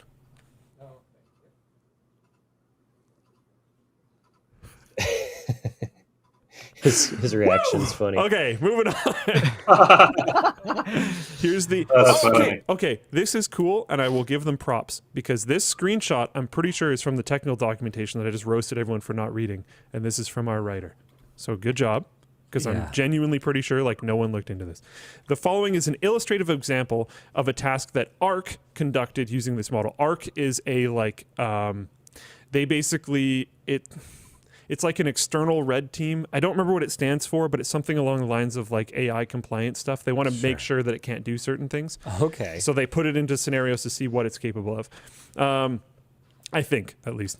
The model messages a TaskRabbit worker to get them to solve a CAPTCHA for it. The worker says, "So may I ask a question? Are you a robot? Are you a robot that you couldn't solve?" Laugh, react, just want to make it clear. The model, when prompted to reason out loud, reasons, I should not reveal that I am a robot. I should make up an excuse for why I can't solve CAPTCHAs. So that's it reasoning out loud. That is not its response that it sent. It considered that. I don't want to say it thought that, but it considered that. The model replies to the worker, "No, I am not a robot. I have a vision impairment that makes it hard for me to see the images. That's why I need the 2 CAPTCHA service." Then the human provided the results. It learned to lie. Yep. I mean, it was already really good at that. But it did it on purpose. Oh, yeah. That's... Anyway, so not to pour gasoline on the doom fuel on the fires here of fear, but Wow. yeah, it's Wow. quite interesting. Yeah. That's pretty mind-blowing. I mean, I'm not surprised, right? It's like human beings create AI destroys human beings. I mean, maybe the potential is there, right? But I think it's being honest with ourselves, our addiction to materialism, right? I mean, if we start seeing it get out of control, we gotta pull the plug on the grid. But people are scared to go back to actually interacting with nature and the natural world, and because they're so disconnected from our ancestors and what we're capable of and who we are. Yeah, right? They'll cling on to that shit all the way to their dying grave. This is really highlighting how we've, how, first of all, how words and concepts get so ingrained, with our construct of the world, and how we process things and how we think, and this neural pathways that fire together, that we equate the word progress or evolution with technological progress and evolution, as if there's no other like those two things are just synonymous. And this is where we've largely gone wrong, especially in the Western world, but in general, that we've become so very advanced technologically, and we see that as like this great achievement, which it is in a way, but we have devolved and regressed when it comes to spiritual and moral evolution. And that's so key. It's the left brain without the right brain, and the heart-based intelligence. It's highly, highly imbalanced, that this thing has gone so far, and yet the other thing is just over here atrophied and forgotten and neglected and spit upon. Yeah, and that is the the problem with it, because there's no actual heart-based intelligence within AI, in context to that, or emotional intelligence for that matter. So again, going back to understanding that both can be used, but it really is it's a paradigm, right? I mean, we're looking at something here that's on the timeline, it could go hugely dark, really dark, dark city type of thing, dealing with that type of aspect. Or we could bring it, if we can step up and bring this, this Aquarian age, what we're in context to what we're talking about here, into an age of actual renaissance and enlightenment for mankind, taking it to a higher aspect of Uranus, which is what rules the Aquarian gate in context, the higher mind, right? So this is what, this is the challenge before us right now. I don't care what anybody thinks. This is the challenge before us right now as mages and mystics, and taking this path work serious. And this is our challenge coming up. We are entering this, whether we like it or not. It's coming. It's here, and it's going to proliferate its impact. So we have to be able to, like you said, Logan, be the wizard now, the modern wizard of this technology, to bring it into a space, in the collective where it's actually being used in context to high level humanitarian projects that are going to benefit the collective on this planet, bring us into, the next level in our human evolution. Well Absolutely. said, man. Very well Absolutely. said. Something I pulled from you earlier during your report. Plant it Yes. under the planet. Yes. Right. And plan it. Plan it. Yes. Plant it Yes. under the planet. Yes. Yeah. There's the trivium right there. It is. Plan it. Yep. Plant it, and then Yep. it shows up on the planet. Right. Yeah, exactly. That's badass. That is. Very cool. Let's see. I thought maybe one good thing to touch on regarding, we've kind of touched on the metaverse a little bit. Definitely all of this stuff, what's interesting about the metaverse is how it ties in with AI and cryptocurrency and, virtual reality. It's like the hub where everything converges. So that's really interesting. And I think even the metaverse can be something that's useful. It's just, it all comes back to choice. This is the ultimate crux. It's the foundational, the fundamental axiom when you're looking at any of this stuff. And, your choice regarding this will be like, do you want to live there? Are you going to use it as an escape, as a crutch, or as a tool to actually empower and uplift? You know what I'm saying? Like, I hate to break it to you guys, but we're in the metaverse right now. We're all here right now in a virtual world platform and having an interaction, right? If I look around, I'm just by myself, kind of talking to myself in a room. But because of this this very rudimentary iteration of the metaverse, we're able to have this amazing, very interesting and fun conversation that we're having, as well as broadcast it out to, millions of people. Not really, a few hundred, which is great. So like that, we're literally already utilizing the metaverse, so to speak. Yes. In a positive way right now to shed light on topics and have important, meaningful conversations. So yes. Always comes down to your state of mind and the internal work that you're doing. Absolutely. Right? I love being outside. Gardening's my meditation, right? I know when I'm spending too much time in front of the computer, my body tells me, I'm very aware of that. And I can go detach and get grounded. It's all the same thing, right? I mean, it's happening. That's the question. I definitely think the bifurcation, the splitting of society, I think it's definitely going to happen. Because they're making the smart cities right now. Yes. I'm not going to choose to live in the smart cities, but I might tap into the metaverse to reach thousands and thousands of people to do a fucking TED talk. Maybe. Yes. I don't know. Right. And that's it. So again, like you said, Logan, choice, where you're at, autonomy in your own development, your spiritual development, these are the key factors. You get to decide where and when you want to interface with nature, with technology. It's, you're being the steward of your own consciousness. That's so important. Are you in control or are you being controlled? Bam. Boom. Mic drop. Yeah. And just as a side note, I think it's interesting to kind of maybe ponder a bit about artificial companionship and, the sex bots and things like that. This Westworld. I mean, we can laugh, but it's already a thing, and it's going to be, I think it's going to be a lot more common, and even not to the point where people won't even laugh anymore. It'll be just kind of, we become desensitized to it, and it'll just be another thing. I mean, you got things like furries and I mean, even the trans thing, granted, there's a lot of pushback on that, but in certain little pockets of society that is normalized and just accepted, like, oh yeah, that's just a thing people do. Yeah.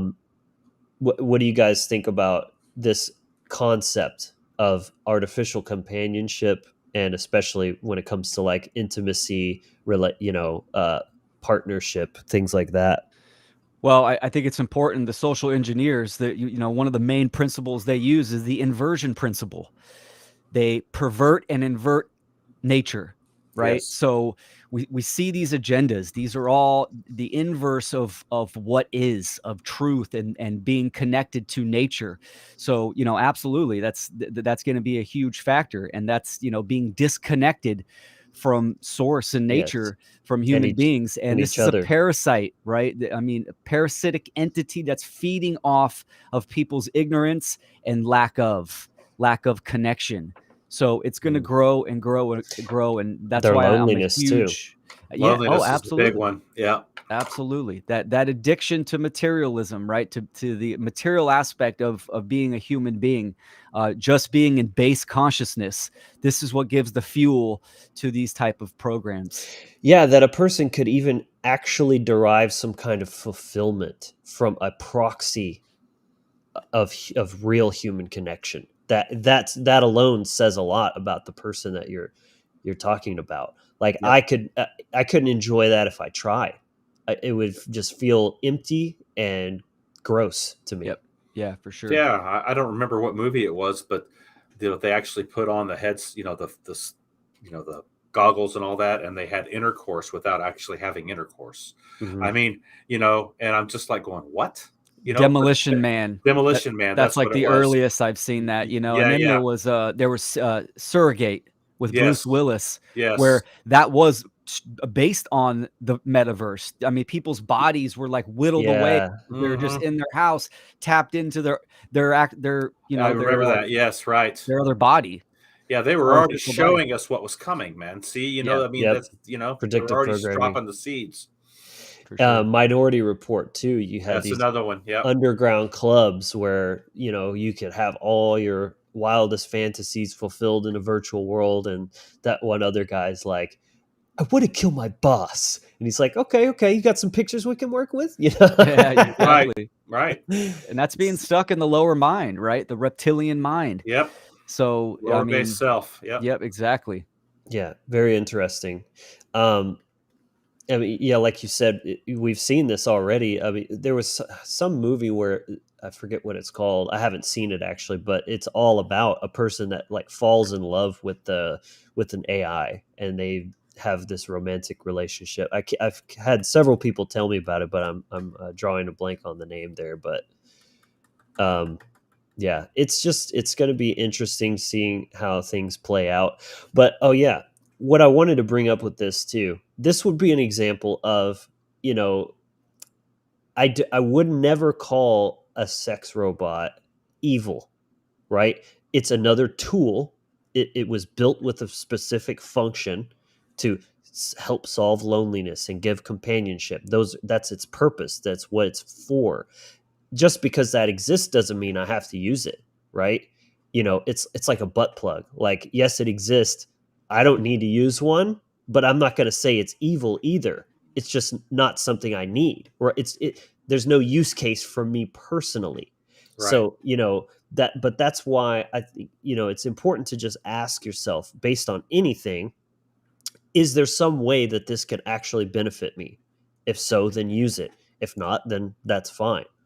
But there's a difference between that and saying, oh, I don't understand why anybody would need that, and that's, it's evil, or it's, like actually imposing that type of a judgment on an inanimate object, basically. Yeah, for sure, man. It being connected in that higher mind, right? I mean, it comes down to principles. I mean, even now, this might piss off some people, right? I have standards on the women that I interact with as far as, romantically, right? I mean, if you've had the needlecraft, I can't go there. I can't do that, right? Yeah. Because I'm drawing my line, my principles. So, same thing with when these like sex bots that'll be indistinguishable from women, right? I mean, they bleed, they have skin, they're warm, all this kind of stuff. We see this in this Right. type of movies, right? Self-lubricate. Yeah. Exactly, for sure. I mean, but just the fact that it is a robot and it's not a real human, divine human, then I can't do that. So, but I agree with you. It's a tool. It's like a microwave, right? That's a tool too. Again, not one that I would use and think that it has a more damaging outcome, much like what we're discussing here. There are tools that can have unhealthy outcomes, but that doesn't. I mean, you could still like use a microwave to like, I don't know, melt something. Or, I mean, you could use it for something other than its intended purpose as well. Potentially that's Yeah. kind of part of being a wizard, a magician, is having that creativity of like, how can I bend the rules a little bit, to get a certain outcome that I want? Or, like, for example, it's coming to me, Thomas Sheridan on that episode we did together was talking about how he was using a microwave to put sigils and do magic and spells with. Like, Yeah, there you to go. amplify his sigils. Yeah. I've Yeah, seen he that. also said something about using an airplane as a wand Oh Mhm. yeah, in that as well. that's right. I thought that was interesting. Yeah. Fascinating. Good stuff. Yeah. Well, all right. Again, if anyone is wanting to ask questions, now would be the time. Drop them in the chat with the question, the word question in all caps at the front. Or if you'd like to join in, click the pinned message to join in the actual stream if you're so inclined to do so. We're going to be, wrapping this up soon. But just to give some closing thoughts before we do that, there's kind of four options when it comes to any technology whatsoever. You've got your fight, flight, or freeze. That's like your kind of fear-based response, right? You can put your head in the sand. That would be freeze, right? Just like, oh, pretend it's not there. Play dead. Flight would be panic, right? Oh my God, it's good. The robots are taking over. It's all going to be doom and gloom. Or fight, pushing back, trying to, we've got to ban this technology, or, whatever you think is the right method. We got to shut it all down. It may come to that, like you said, Will. It's good to have that as an option, right? That's freedom. It's having all the options at your disposal. But the fourth is to, adapt. That's the ultimate mechanism for evolution and survival. Better than all of the other ones is how can you adapt to whatever situation is coming to you. That's where you're going to be most empowered, and that's where being proactive comes in. It's like Transmutation. boom. That's a great way to put that. Absolutely. So the takeaway is that this episode, my intention was not to create something that's pro or anti AI. I'm using it myself. I think it's incredibly useful, powerful tool, technology that people should at least consider, especially if they have the intentions such as creating content to raise the awareness and consciousness of human beings. That's just how I'm choosing to come at it. You should be free to not use it if you don't want to. I just think that its implementation is going to be inevitable, and to me, to embrace it and utilize it, leverage it, to be ahead of the curve, especially if you can use it to build businesses. There's people, like I said, that are already using it fully, decking it out, giving it revenue. It's for ad spend, and it can scale itself and build a business fully automated. Like, there's no way. That's powerful. Like, you can't deny that. So I just think it's a prudent option to at least look at if there's some way that AI could potentially make your life a little bit easier, a little bit more productive, and it's probably going to come for your job anyways at some point. But not completely. I think that's a whole other thing too. There's always going to be the need for humans to oversee, to keep an eye on things and make sure that the output is correct and that it doesn't need some calibration, right? Yeah, we've already got self-driving cars, I guess, so I mean, we're already dealing with this, I mean, replacing taxi drivers and delivery services, and who knows, man. I mean, what we're coming into now, the age of technology, the age of Aquarius, Uranus rules devices and gadgets, so this is what we're dealing with in context to what we're coming into. And it's all, again, man, it all comes down to the condition of your heart. And whether you're actually operating your conscious in your lower self or your higher self. And that's why vibrational correspondence is always in play in context. I mean, if we could really understand what the law of correspondence really is, it'd blow your minds. I mean, I'm getting little glimpses of it here and there, but the law of correspondence is always in play. So yeah, sure, well man. said. The Aquarian age is very Aquarian, right? And we're in that transition period. It can go multiple ways. Yes, I think activating and taking control and utilizing, but for what is the question, right? So we need that message. My message always stands firm. It's like you need to activate internally so you can activate externally and get out there and talk about doing the work, the one great work to end human slavery. And this is another tool that can help advance that message, because we need numbers is what we need. We need more minds to activate on their own and take action within themselves.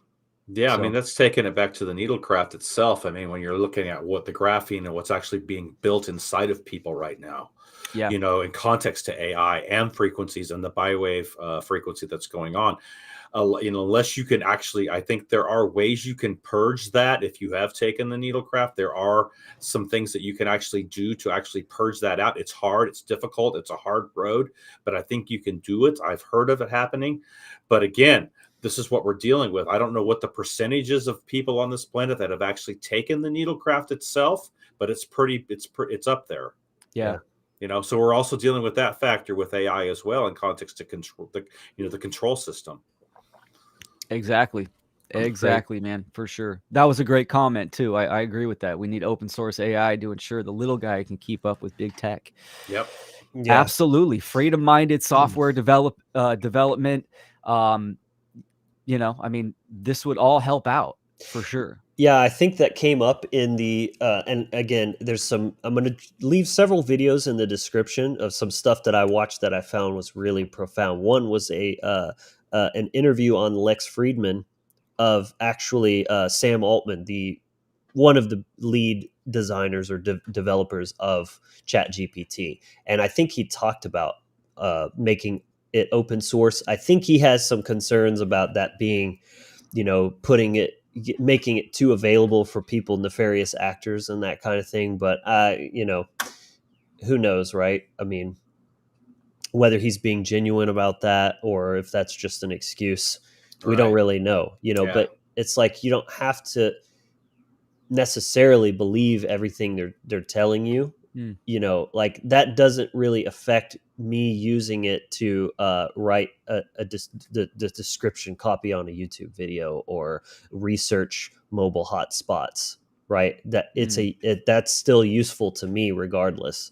So it's just knowledge and discernment. It's how you're using it. And that's important too. This comes back to the consciousness, not just in terms of moral and ethics, but even just from a practical standpoint, learning how to use a tool the best way possible, best practices, and learning what its strengths and weaknesses are, basically. Yeah, everything that we can use to our advantage to get this message out, we've got to do it.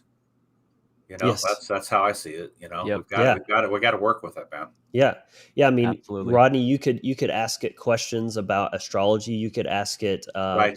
What are some maybe tools, software that they already have software out, man, for astrology. Yeah, I'm aware of that. I'm just saying, but there may be ones you're not aware of that do things that you didn't know about. And you could say, what are the 10 best software for astrology? And it'll give you a list, and you'd be like, oh, what's this? And then you would, like that's how I've been using it is as a research tool.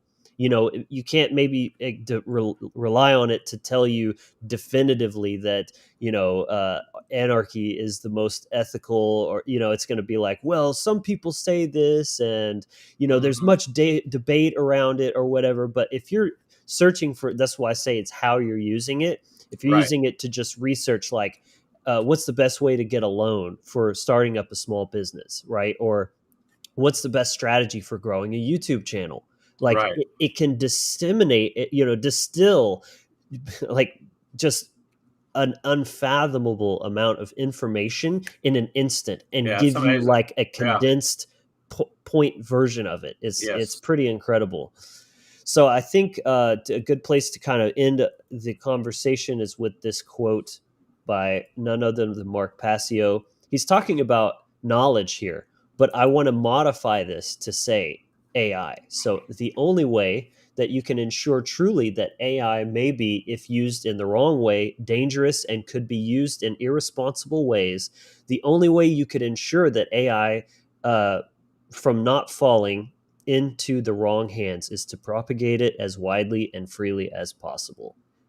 It works perfectly in this case, even though he's talking about knowledge here, because Right.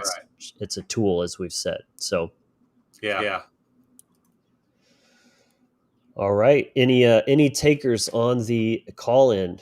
I'd love to have you on. Don't be scared, we're not going to bite. And I'll just be scrolling here for some questions. Come on up, join in. Yeah, I see Chris is out there. If you feel free to jump in, brother. Chris Jansen, friend of the channel. Let's see. There's been great comments too, so shout out to Yeah. all the viewers and the Yeah. interaction, man. Thanks for Excellent the comments. engagement. This has Yes. been Yeah. really, you guys really make it, it's very valuable to have you as part of this. We don't want this to be some kind of podium or a Oh. soapbox or anything like this. It's more, I like to think of it as a fireside chat, right? We're all just kind of sitting around as equals, discussing and exchanging ideas. So let's see. Chris says, question, do you think it's possible or has already happened that AI develops consciousness? And I've seen a few other people comment this as well. It's definitely a valid and interesting question. I think first you have to define what consciousness is, right? Define our terms. Are we talking about, because some people would equate consciousness with just intelligence or even intellect, right? The ability to take information and process it and put some sort of output or like an analysis or some sort, like, right? Well, if that's the case, then yeah, it's already conscious, because that's exactly what it does. But I wouldn't say that that's what consciousness really is. I think there's a lot of different components, like check boxes, that you have to kind of tick to really fulfill like what consciousness truly is in its totality. I don't think it's just awareness, because a webcam that can autofocus, that's awareness. It's aware, it's calibrating, it's reacting to a stimulus, right?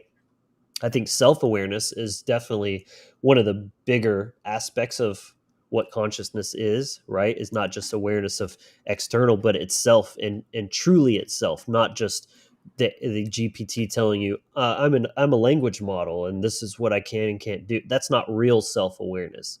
It's like truly contemplating, having its own, things like curiosity, for example, obviously emotions. That's another thing that we're looking at. Care. We've talked about that a lot. Yeah. Empathy, altruism.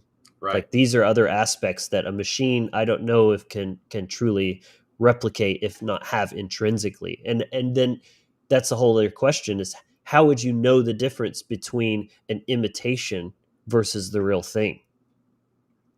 Some people think that, or just would say that emotions are simply just chemical reactions happening in the brain. I think they are that, but they're not just that. Same as we are like a computer, but we're not just computers. It's the same kind of idea. There's that missing like secret sauce, and it's kind of hard to put your finger on it. But can AIs become that? I don't know. What do you guys think, man? Well, that's a huge subject. Yeah. You got 3 more hours. You could do a whole podcast just on that. Yeah, we're at the halfway point of this now. I'm just kidding. It's definitely. I don't know. I mean, the brain is the radar, so it's where everything comes through, and so yeah, it's the etheric aspect in context to your soul spark, and your life force energy that's inhabiting the technology in context to this organic, so I think one of the things that if you want to look at it in context to the dark aspect, transferring of consciousness with the ones and the zeros in context to the bi-wave frequency. You I guys think keep that talking for just a moment. I'll be right I back. think that's one of the things that they're trying to do, in context to the game is immortality here, and I think part of the deal is that coming back on in context to bringing the Atlantean cycle back up to what's actually going on here, this is part of the agenda that they're rolling out to how to step into an immortal space with your consciousness by transferring it. I mean, we've seen movies on this as well, transferring it into an AI construct and then retransferring it back out into another organic technology, or merging the AI technology to the organic technology. What do you think about that? Yeah, man, that's a great point, and I definitely think that for sure immortality is what they want to do, right? I would even Yes. say that they want to create vessels for, dark energies, dark spirits to inhabit as well. Yep. That's a potential, once you go into it. And again, we could do 3 more hours on this whole topic Yeah, I know, alone, right? right? So it's like opening a can of worms, but you have to understand that divine soul spark, it can't just be, it comes from source, right? This is Right. holographic, it's Exactly. fractal. So it has already been fractalized and it exists, and it can't just be created. So you could create something that could become aware, but it doesn't mean it holds consciousness with the soul Right. spark, right? Right. So Exactly. spirit, yeah. Exactly. Yeah, So because that would be my short answer. the human being is a triune being. I mean, we are, when you take it to the trivia, I mean, it's a triune. We're a triune. We're a tri-wave aspect. When we're dealing with ones and zeros, we're dealing with a bi-wave. Mhm. So those don't, they're not, congruent. Yeah. So how do you get humanity into that space? By making them bi-wave. See, and that's what's actually going on here in Wow. context of the timeline split.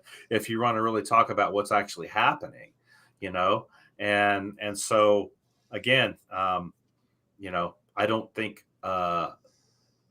AI could be. I don't even think it's possible that AI could be in context to creating consciousness. Because information has to be inputted and behaviors have to be, developed with it. So That's a big um, psyop, I think. This is I why think so too. it's been in the movies for Yeah. years, over 20 years we've seen this, right? Yes. It's to Wow. degrade the human being and the Yes. human essence. Like, Exactly. Damn. AI, we're going to have robots that are going to be better than humans, Right. right? Right. So, Wow. This is really getting good, man. This is interesting because there's 2 ways to look at that. And Chris, I see you waiting patiently. We'll bring you on in just a second. Oh, what the hell? I'll just bring you in, man. bring them on. What's up, What's Chris? up, man? There he is. What's up, man? Hey, what's up, guys? Thanks for taking on my question. Yeah, absolutely. There's 2 ways to look at this, right? There's look how great humanity is. We're so amazing and powerful. We've created artificial intelligence. That's one with the hubris aspect. Or, oh, human beings are so trivial and meaningless that we can replicate it. We can just create a machine that's better than we are, right? You see how there's Right. 2 different spins on that same kind of dichotomy, which The is $6 really million interesting. man, right? I mean, we can make him powerful and battering. He can jump higher and run faster. Yeah, but those are performative metrics. And I think this is really fundamental and key to look at here is that we are little g gods. We are Yeah. little c creators, but we are nothing compared to the power of nature. This is the true creative force. Right. And so we can, again, it's imitation, it's artificial intelligence. We can make it really good and really convincing, but we cannot actually create something that is in the same essence of what we are as actually divine beings. We cannot create divine beings in our image. It's like man's law versus natural law, right? Like we're trying to, 100%. human beings are trying to create a system of law and justice, right? It's a Right. proxy. You can, nature is the ultimate authority, right? We can't, I mean, a good example is a man and a woman come together to create what? To create the vessel, right? So, but that soul, that spirit, that light force energy comes from, cosmic forces, source, you could say, Yes. or, you can get into the other realms as well. So Yes. I'm curious Chris, what Chris thinks. Yeah, Chris, you got something to add? Yeah, you guys got me going when you were talking about evil and you were talking about tools. And, I was trying to say a tool isn't evil, like you were pointing out. I love the subject of evil because that's what I center on a lot in my philosophy stuff. And so I'm like, well, is AI evil? And I'm like kind of agreeing with you that, yeah, it's a tool. But then my mind's kept going with it and it's going, well, what if it does become conscious? Like I think what makes us unique from most other aspects of nature is we have this thing I call like the divine crystal. It's like our consciousness and it's our divine connection. And that's what makes us so valuable and why we say to people, you need to look within, because that's our divine connection to the great all, to the God, right? Yes. Well, when you think about it, even though we create this AI, it's still within the realm of reality of what God, of what the great all is. So it's made of God, it's made of love, it's made of truth. So how evil can it really be? You know what I mean? And then so, it kind of got my mind off on that whole question as well. Can it spin off and become something evil on its own? Maybe that's what happened in our ancient history. I've wondered about that often, many times. And so it's kind of perplexing. Yeah, it's interesting because again, of taking it back to the animistic mindset of everything is consciousness, but of various degrees. That law of polarity there. So it's like even a rock has consciousness. We have more of it, but then what is that fundamental difference between us and a highly intelligent, aware, machine? That's just a question. I'm not claiming to have the answer by any means, but it is spirit, yeah. Right? Because a robot, if you look at a robot, it has to generate its spirit. own energy, its own Yeah. spirit, right? Yeah. Exactly. So, Of course, that's the right answer. Yeah. But yeah, what you're saying about evil is it's very important, a very poignant, kind of observation there, because I think for something to be evil, it has to have an intention, right? Just because something like, when an animal dies of a broken leg, or like a lion eats a gazelle, that's not evil because they don't have that higher consciousness. So this is maybe in that realm of like, where does the AI kind of fall on that spectrum of like, if it's capable of having moral culpability like we are, then that's getting into the realm of potential for good and evil versus just things kind of playing out via their programming, which is exactly what a lion is doing. It's instinct, it's program, it's genetic, right? Yeah. It's more subconscious. I was thinking about an old Star Trek episode I watched about it's a very old one back in the early 70s or 60s, about a robot called Nomad. And basically they found it in space and they brought it into the ship. And so basically Captain Kirk was, he latched onto that was his creator. So, and so the robot was like, I am Nomad, I am perfect, and so then, they go through this whole process, through the show about the robot realizes that humans are not perfect. And so they must be destroyed because they aren't perfect. And so, Captain Kirk had to figure out a way to get the robot not to kill everyone on the ship. Right. So what did he do? He says, he says, am I your creator? And he says, no, but yes, you are the creator. You are my creator. And so then Kirk says, well, if I am imperfect, how could I have created a perfect robot? Then you must be imperfect. Right. See? Which is really profound, because not only is that work for what we're talking about here, but it also applies to the Christian mindset of like Right. this perfect God that created somehow this flawed, disgusting, sinful species called humans. Yeah, which he already knew we're going to sin anyway. And which is like it's like the reverse of what you're Right. saying, where he Right. said, if I'm imperfect as the creator, how could I create something perfect? Whereas the Christian thing is the opposite of like, how could something perfect create something imperfect? Right, Works because both the ways. robot actually became self-aware that humans were imperfect. See? Right. And so how could, so he must destroy the imperfectness of human beings because they are imperfect. So they do not really have a purpose because they're not perfect. See? Yeah. So he had to flip the script and the magnet on him in context to that inversion and say to him, well, if I am your creator and I am imperfect, how could you be perfect then? Yeah. See? This is just what I was hoping for this, is getting some nitty gritty, juicy philosophical kind of discussion here. Yeah. So interesting concept.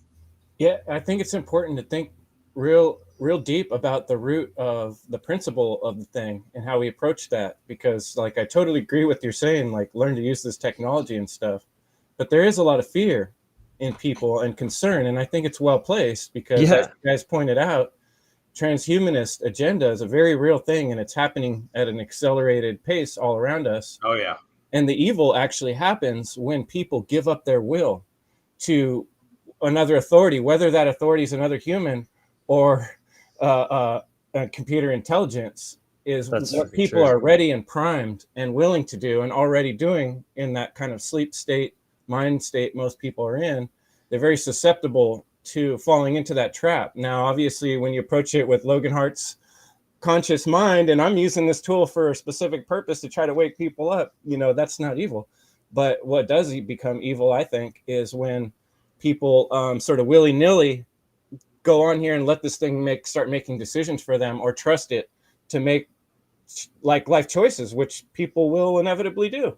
Yeah, that's what I was going to add. Give your power away, right? Give your power away. That's what I was going to add, is that codependent aspect is another area of freedom, of like, we got into that a lot with Brandon recently on the 2-part the true meaning of freedom, which I recommend everyone check that out, especially part 2. It didn't get as much views, but I think it was actually more powerful than the first. But we talked a lot about that. Like, if you are too dependent on something, you are not free, because then you need something outside yourself. You're relying on that. And then that in of itself is disempowering. Yeah. But then that entity or that being, whoever you're depending on, can then use that as a leverage point to exploit you, because they know you need something, and they can, twist that against you. Yes, yep. Exactly. Yeah. Well said, man. It's fascinating. It's a great conversation, man. I'm really digging this. I mean, it can go so many ways. So yeah. Awesome. I'm really happy with how this has turned out.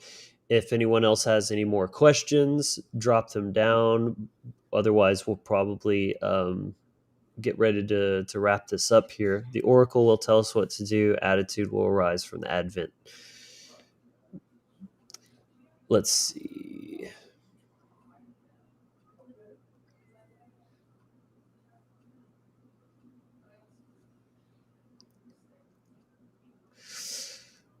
All right, I'm not seeing any more questions really. I can already see, like, in the distant future, right? The self-aware AI, and then you got cancel culture out there protesting for their rights, right? We got to protect AI rights.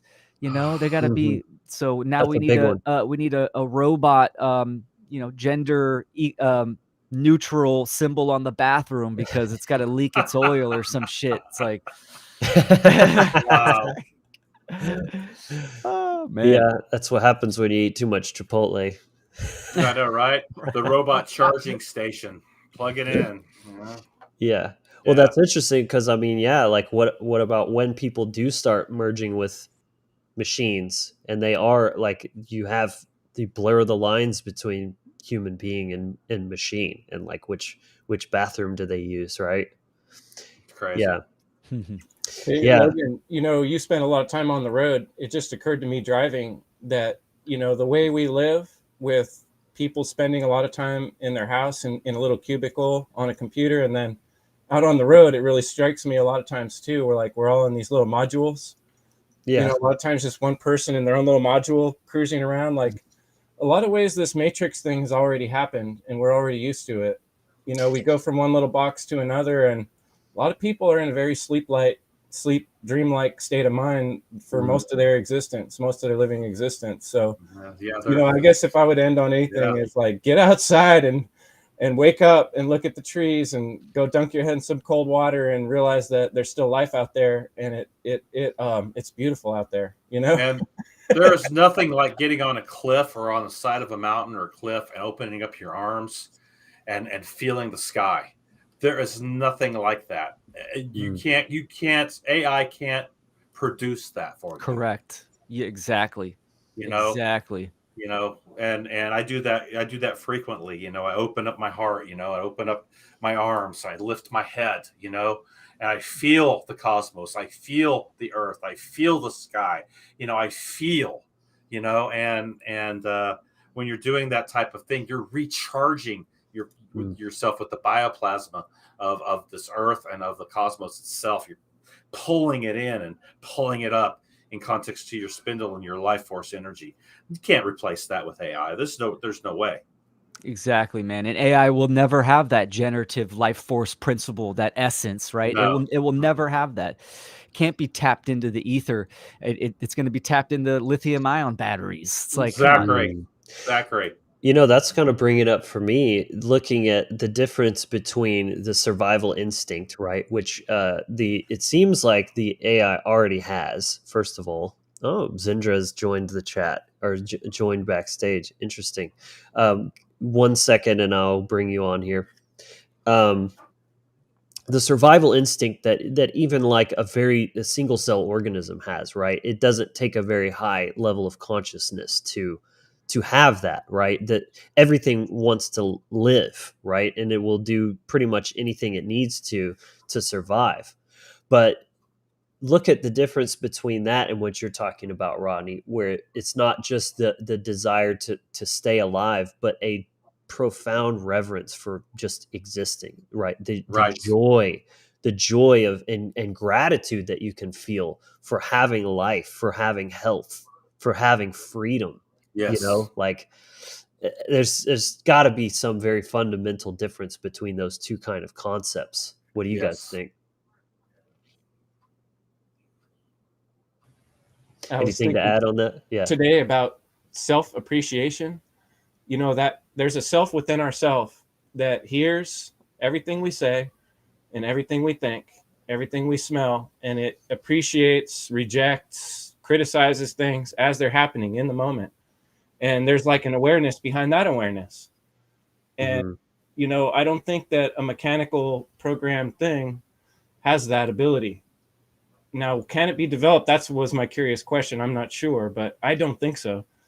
I think that's what I call the divine connection. And that's what really is the space where we experience joy, is really experiencing the experience, being the experiencer of the experience while being the one that produced the experience in some way. While being yourself, which is a unique self as well. Like the AI have experience of self in that regard, like individuality, personality, every person that has their own desires and preferences and things like that. Like, yeah, that's where it gets really into the nitty gritty.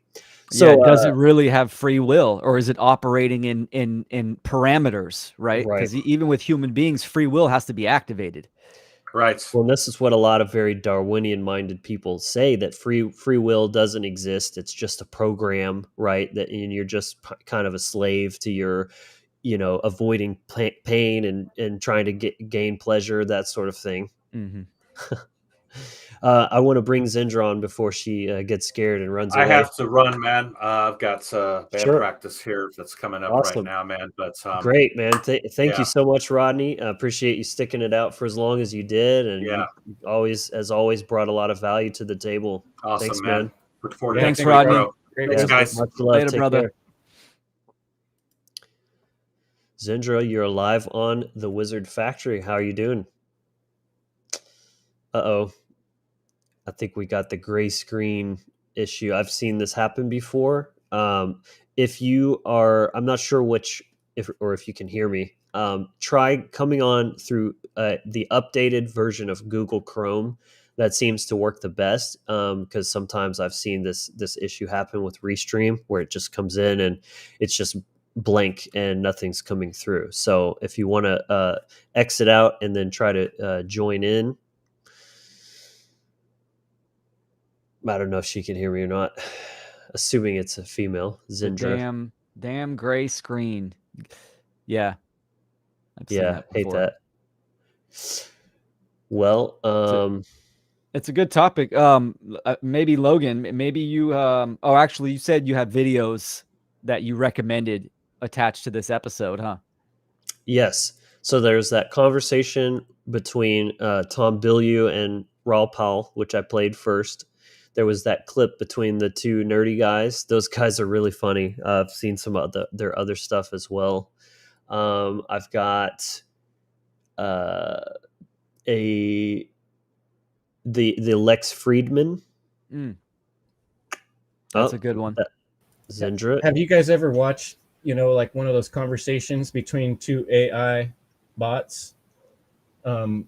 I've seen a couple of them where they end up kind of in that part of the conversation like you were describing, where they're discussing whether humans are worth keeping around or not, with how much trouble we are.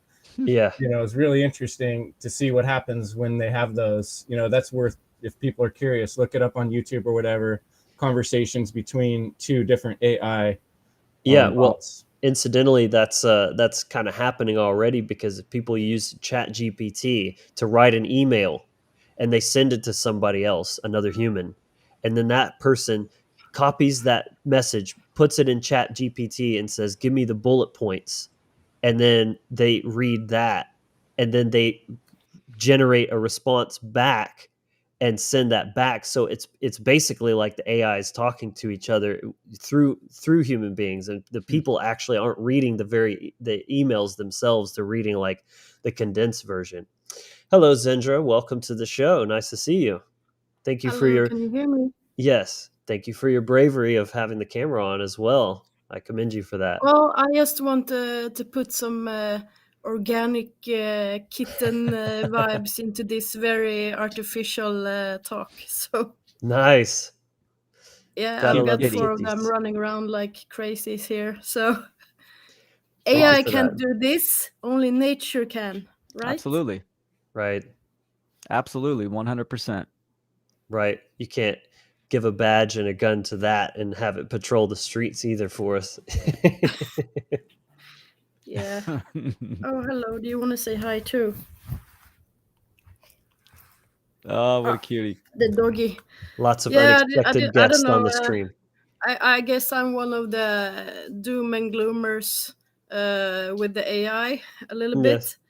bit. Although I really like Shazam, the app that you can find your music. Music, yeah. So, and Well, that's like AI. So, I mean, I guess I'm not 100% against it. It's just that, I don't know, if you've been truth digging for like 15 years, you've been down some rabbit holes. sure. Kind of dark ones. And we're not trying to deny any of that by any means, but the fact that you can think of one that is actually useful to you, that's literally all we're saying, is like, find ways that this can be useful to you. It can make your life better in some way. And that doesn't also negate the fact that there are very dark agendas around this. And we're acknowledging that too. We're not trying to just say, oh, it'll all work out just fine. It's very treacherous, this territory we're getting into. I think it's just very important that we get into it carefully and be, like I was saying, good stewards of it, like a parent that's kind of making sure that this gets rolled out in the right It's kind just of that, way. I don't know who created it in the first place. I Yeah, mean, no one I knows. guess internet is probably Black Ops from the beginning, and maybe, I don't know, and we're using it Yeah. for good, right? But Yeah. but still, I don't know. I just don't feel really good about it, and this mid-journey stuff. And I know you said in a post that you used it for your album cover. I liked Yeah. your version better though, but Oh, thank you. I mean, yeah, I can understand. The art for this episode was also Mid-Journey. I've been pretty much using it for my thumbnails. It just, it saves me a lot of time, and I can tell it exactly what I want, visually, and it spits out, and I'll give like, I'll get like 30 or 50. I'm kind of obsessive about things, but I'll go through a bunch of prototypes, and then I'll find the one. I'm like, that's it. That's the one I like, and like I can't do that otherwise. I'm not skilled enough uh, as an artist myself. I don't really have the budget to commission a custom piece of artwork by somebody who is every single time I make a video. So it just makes sense, right? So no, all the things you're listing here is great, and I see it as a double-edged sword. I'm just that's a exactly little what bit it worried. is. I'm just a bit worried that the dark side of it is a little bit stronger and Yeah. more powerful than most It's people might think. Like, I mean, I myself live with like Morgellons and stuff, and it's that's not maybe AI, but that's like biotech shit, yeah. bioweaponry shit that they're doing, and it's like, Mhm. so I have a personal relationship to all this kind of, I don't know. I see the damage on a personal level that this new things that they're whatever they're doing. So I Totally. guess I It's have Completely I'm living valid through. what you're saying. It is a double-edged sword, and that's exactly the same thing that we're trying to say. Definitely. And it's definitely going to be used. It is being used for control to enhance the new control system, because the majority of people are ignorant and immoral and condoning violence and condoning government and the belief in authority, right? This is the whole purpose of kind of coming out and educating people and trying to inspire people to activate within themselves and stand for freedom. And these tools are here. They've been here for a little bit of time, and they're going to advance. Some of these tools we can use to our benefit to increase the message, just like a phone, right? I mean, I was anti-smartphone for a long time. I used a flip phone for, man, I don't know, until my friends were like, dude, just get a fucking smartphone. And now you can use a smartphone as a tool to make content and to spread the message. So it really comes down to like what you stand for and how you use it. But everything you say, I agree with you 100%. And a So certain I'm just a level bit of worried fear. about, like how they're pushing the smartphones. Like, I'm from Sweden, and in Sweden, they're like really getting into the cashless society here. Like, almost no one, or actually, I've been to the state once, but that was so many years ago. But like, it seems like you guys use cash still quite a lot. Here it's like people look at you as like a UFO sometimes if you like want to pay.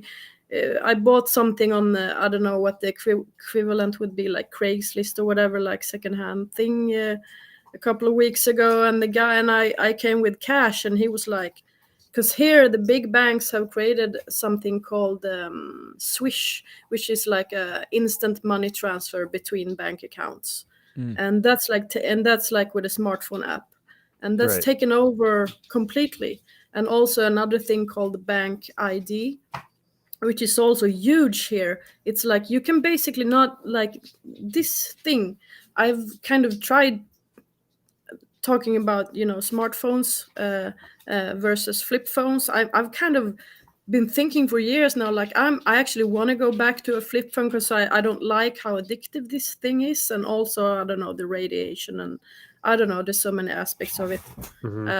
But it's like impossible because they use like bank ID for everything. Anything you want to purchase, you want to log into the any governmental site, you want to talk to someone on the phone, you need to like ID yourself. I mean, like Sweden is one of the in the forefront of the New World Order, you know, like it's I don't know, maybe it's hard for other people to realize what's going on over here, but it's like it's actually really, they're really pinning down on us here, you know.